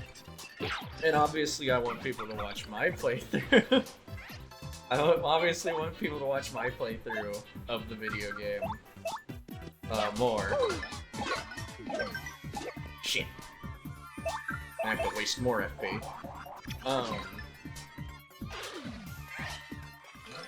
But obviously I want people to watch my playthrough of the video game. But one of the funniest, like, bits of mischaracterization I've seen is after that whole interaction between Koops, like, meeting Miss Mouse and everything he said, they came to the conclusion that he was a fuckboy. Like, he's just looking to get himself some on the adventure, despite having a girlfriend. And so their entire characterization of Koops went from, like, guy who does the 2 fingers touching in the middle to just a guy surfing for puss and the tide is high.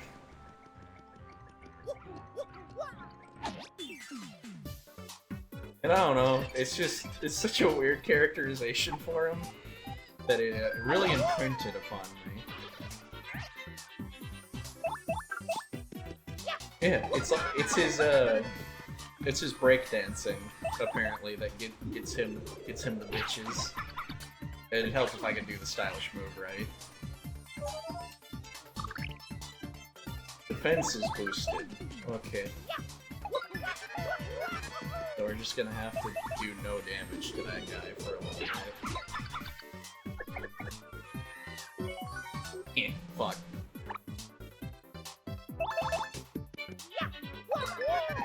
This is Uwu Erasure.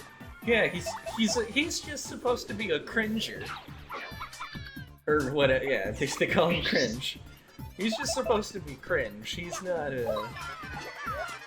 He doesn't even know what sex is. Come on, look at him. I do wish there was a scene of him getting bullied, because, like,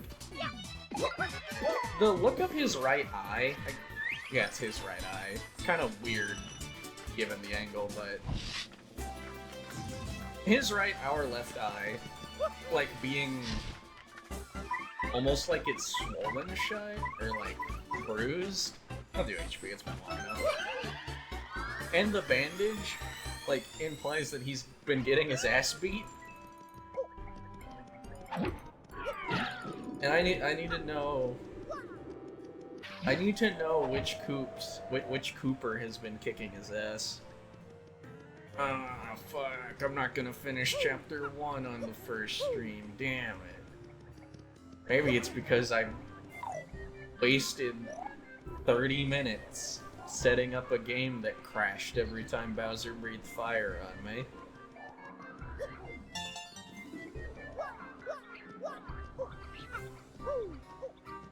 That... Oh well.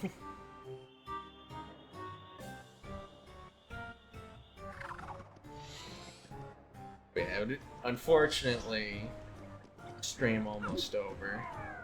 Sad times. But I think I can get to...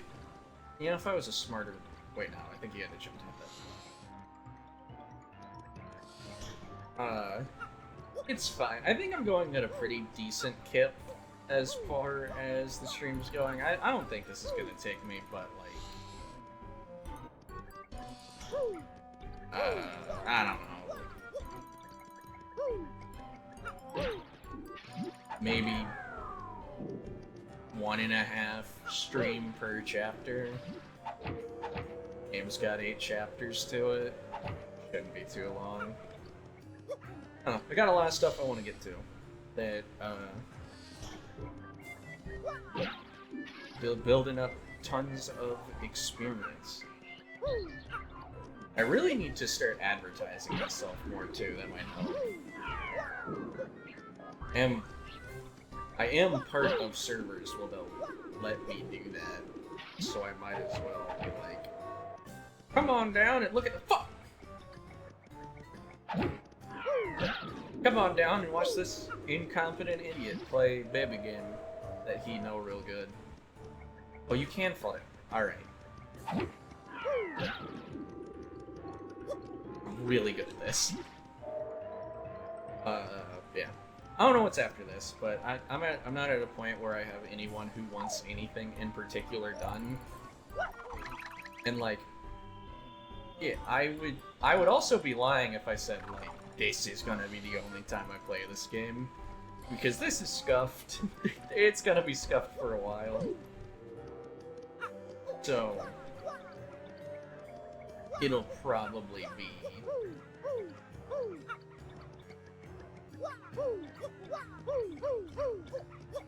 Oh, Shine Sprite. I mentioned this before, but Shine Sprites were just like all over GameCube DS era, and then they're like, alright, take him out back and shoot him. They threw him in the same pile with Toadsworth.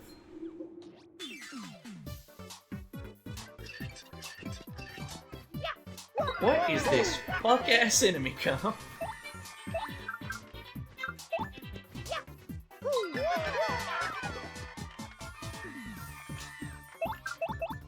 It's so unsatisfying to look at aesthetically. There's no symmetry.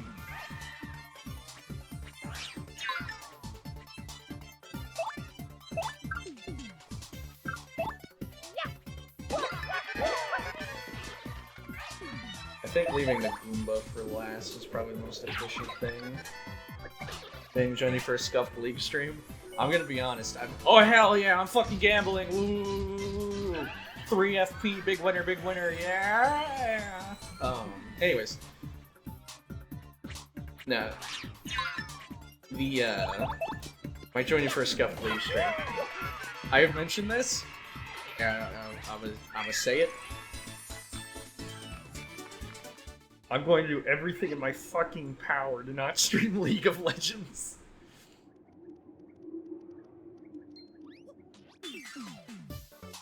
I mean, maybe at some point. The thing is, I don't want to make a habit of it. I don't ever want to become a League streamer derogatory. I've also cocked this fight up, but it's fine. It's no big deal to failing it. Oh. I'm just gonna do a normal guard to make sure Hoops doesn't get knocked over. But in general, I'm trying to trend towards more single-player content. I do like fighting games, despite being bad at them.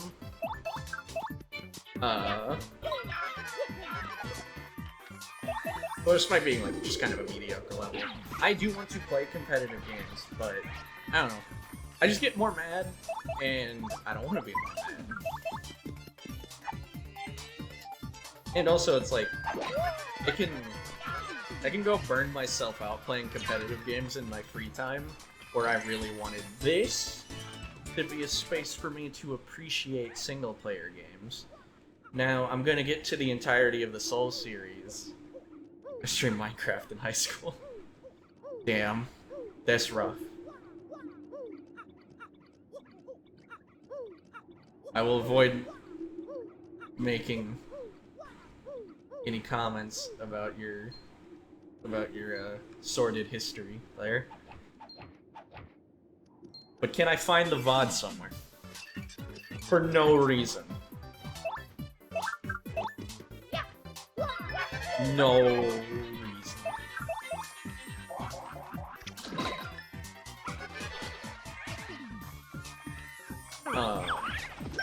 Hell yeah. I'm gonna do this weird just because I can. There's no real way for me to spend FP to make it efficient. And I don't want to. You did it with face cam, you fucking fool? You goober? I don't believe in face cam. I'm gonna mention this. So, because I started watching LPs pretty young, I was... Hang it for the record. I never caved it long ago. I'll say it for the audience in the back. I started watching Let's Plays, I think in like 4th grade or 5th grade. So, like, that was and I'm 26. That was before I think PewDiePie even really hit the scene, so I was one of the people that was like super hipstery when facecam started becoming like a normal thing. Like, I was just super against them. Now I'm like, whatever to them, but personally, I just feel like I want to highlight the game as much as possible. Again, really, I'm trying to rekindle, not really rekindle, but just get some more joy out of my hobby. Again, I said it before at the start of the stream, but ever since I was a wee bab with the capacity for human thought, I wanted to, like, I loved playing games for my grandmother and my parents and, like, showing them. Younger version of the dad from Back to the Future. I know the younger version of the dad from Back to the Future. Oh no, I am not looking to show my viewers my whack-ass hairline. And especially not going to show them, like, like, me mid-weight loss journey. Ah, hell no. I'm good. I'm good. Yeah, super healthy recentering of the hobby. Yeah, again, just getting back to the point where I was just really excited for games. I like showing people games. Back when I just, like, fiendishly consumed gaming news content, like, as soon as I figured out you could even do that on the internet, and I wanted to figure out everything about every game all the time. And I still do that now, but it's definitely taking up a more less active part of my life, where I'm definitely using it explicitly for white noise and not just really focusing in on informative gaming content or whatever. Yeah, constant stream of distractions from, like, work or keeping the demons out or whatnot.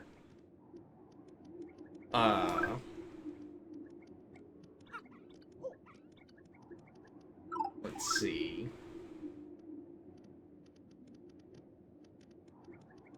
Yeah, I'm gonna do this again tomorrow. At much the same. I'm gonna wake up, work out, shower, and just start doing this again. And I'll continue like the bit of a diatribe about like what is on like the real talk, the completely transparent is I'm going to I want to just like that's why I'm also not going to be like too choosy on what games I don't show off, because I want to give most games a chance. There's some where I'm just going to be like, I don't think it's good for a stream format, or there's some where I don't think I could make it entertaining. Like, I'm not going to play a grand strategy game. I'm sorry for any like Crusader Kings fans or whatever, but it's like I spend all my time in Crusader Kings just trying to fuck the wives of every other head of state. I'm not good at them. I just dick around. I'm not like, again, there's some games like that, Total War Hammer, that I'd be kind of interested in, but I don't think are on the chopping block. But I do want to go into like every game with a genuine interest, because I feel like a lot of people, there's some people who get like kind of fucky on the image or whatever. Like, oh, this is a furry game. I have to like be ironic and above it all the whole time, or whatever. Yeah, stuff like that. It's because I know firsthand how much it can suck to have your game series be dismissed and constantly, whatever. Be dismissed and then just like stereotyped, and the player stereotyped. I play Fire Emblem and Smash Brothers. One community I am in violently shits on the other all the time. Granted, I've fallen way out of Smash Brothers in recent times, but you know, every time a new character was added to, like every time a new Fire Emblem character was added to Smash post Brawl, my ass has been hearing about it, so it's like I understand. And if it's not that, then it's just like, oh, Fire Emblem's the titty game, right? That's the one where you date animes, and it's like, no, shut up, it's weeb chess. Please. They're serious stories, it's not just anime honkers. I promise. Yeah. All that being said, I'm just gonna try and focus on getting through a lot of games and a lot of different series to show them off as I go forward. Gonna be streaming tomorrow. Yeah, just gonna get back to Smash. Ever played Night in the Woods? I have seen a bit of Night in the Woods. I would try it. I don't know where it'd be on the docket. If I was gonna get into like a game, like a very story-focused game like that, I would probably do Disco Elysium first. But in Disco Elysium, I've got no fucking clue where that is on the backlog. Because like right now, I've been thinking about like limiting myself to doing one game in a series at a time, and then I'm obligated to play at least one more game in a different series before I can go back to it. So the early stream just isn't Paper Mario 64, Paper Mario 1000 Year Door, Super Paper Mario, Sticker Star. Just kidding, wouldn't play that. Color Splash, Origami King, you know, whatever. And then, so after this, well, I know, like, I want to do all the Final Fantasies. I want to do a lot of the Zelda games. I want to experience I want to piss people off trying to play Link to the Past for the first time, because that's a very, very iconic game. And then I'm gonna come in and be like, yeah, so I don't know what the fuck anything is, guys. I'm lost. That was probably gonna be frustrating. for people. But yeah, that's the general plan with everything. And eventually, again, as it goes on, doing this for the love of the game and the games in general.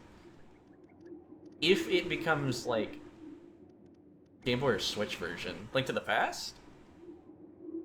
Oh, you're thinking about Link's Awakening. If I did Link's Awakening, I'd do the Game Boy version though.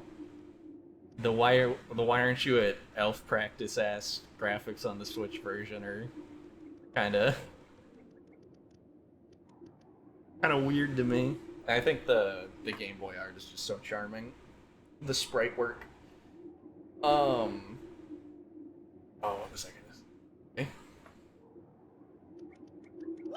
Yeah, no problem. Don't worry about it.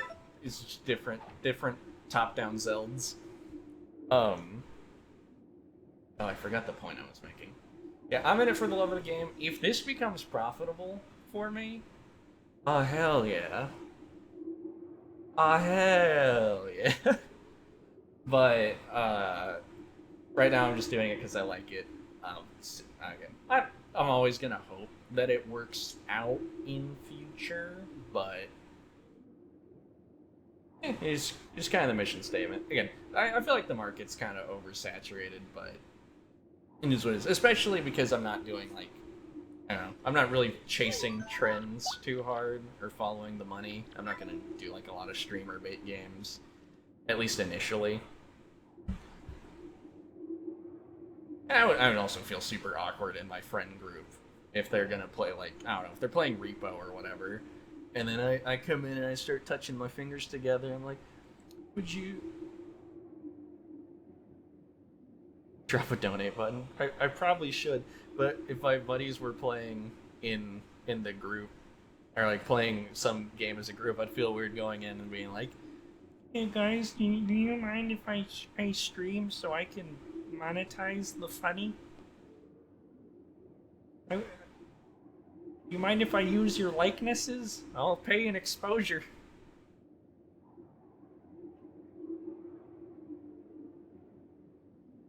Also, while I'm on the wrap up and talk, yeah, Mario's yawning.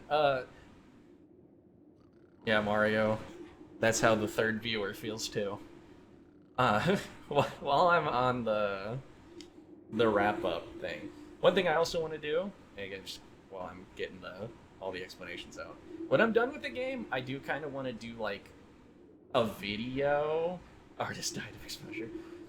When I'm done with the game, I do want to do a video, either with my friends or myself, just depending, where I talk about the game. If it's by myself, I might just be doing a tier list type thing and general discussion.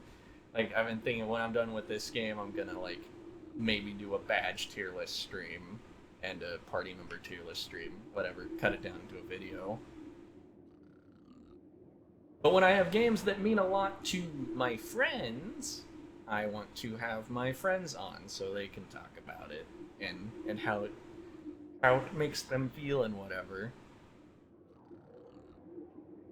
So chat member Rose here is probably going to be that guy for Portal whenever we get to Portal.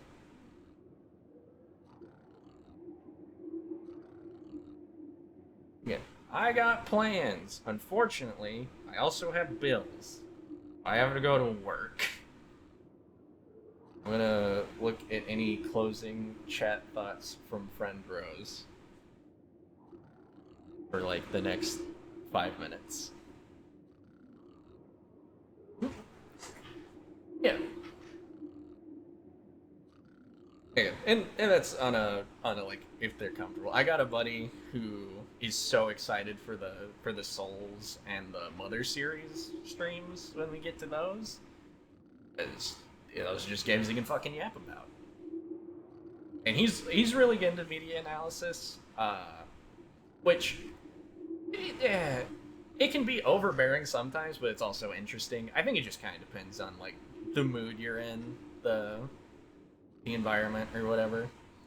If you're just like, yeah, I really want to do a deep dive about what it all means versus like, I don't know, I just want Mario to do the triple flip. Good.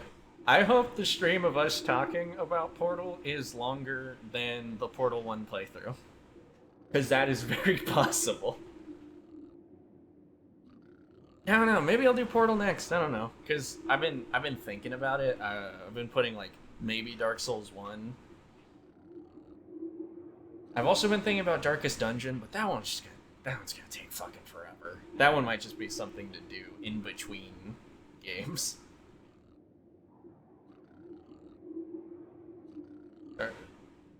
Only story mode video game that I've purposely played more than once. It's also like 2 hours. So it's pretty easy, but yeah, I am joking. Let me think.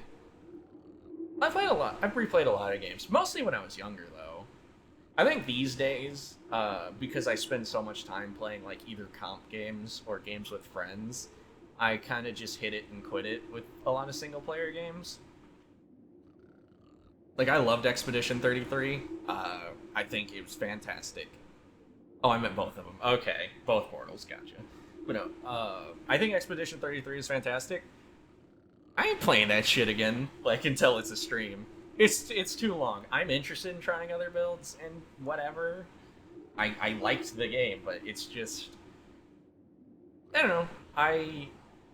There's so many games in this world to see, and I have but a short mortal lifespan that sometimes I just feel like I need to focus myself on, like, no, play a new game this time. You can't just keep repeating the classics, even though I like nostalgia. I've been so happy playing this game, even just because this game is one of those games that, like, it was teaching me how to fucking read. Yeah, because this game came out in 2004, so I was 5. And I don't think I got it until I was 6 or 7. I don't know, it's kind of hard to remember.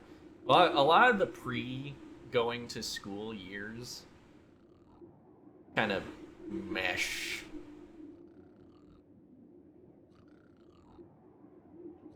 No, here's my last cute story. I'm gonna bring this up a lot, probably, just over the course of streaming, because Baby Rob, yeah, Bab Rob. I'm gonna bring up this story a lot over the course of streaming. When I was sick as a kid, my grandma or my dad would put me in their lap and play a game, and that would cheer me up and make me feel better. That's gonna be very relevant when get to Banjo-Kazooie, which I'm a mid-20s white guy who grew up with an N64. Banjo-Kazooie is like my favorite game ever. I simp insatiably for the Baron Bird. That's not an original take by any stretch of the imagination. The wall of Buzz Lightyear's here.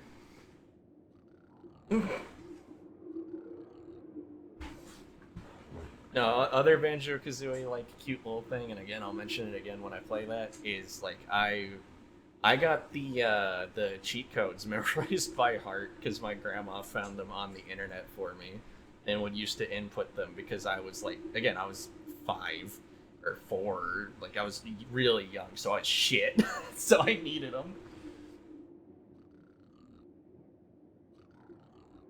Yeah, oh yeah, the only reason I didn't do... that's the thing. Only reason I didn't do the Banjo-Kazooie stream first. I would be halfway done with it right now, and then I would finish it tomorrow. Like, it just wouldn't be much of a series. That's the only reason we're not doing Banjo. That being said, I've gone on a bit long.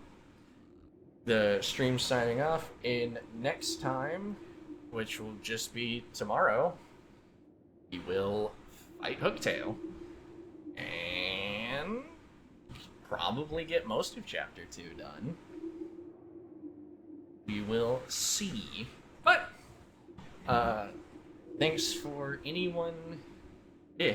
Thanks for Rose for giving me someone to like bounce off of, and thank you for anyone who was swinging in to peek at it, or anyone who watches this VOD in the future. I know it's just kind of another playthrough of a game. There's a million of them, but to me, this is a big step in my life. Just committing to the streaming bit. So again, glad for anyone who is there to see it. Again, if you get in on the ground floor, you can brag that you were in before I was popular. Just keep that under your hat. Think about that one. Anyways, see ya, everybody.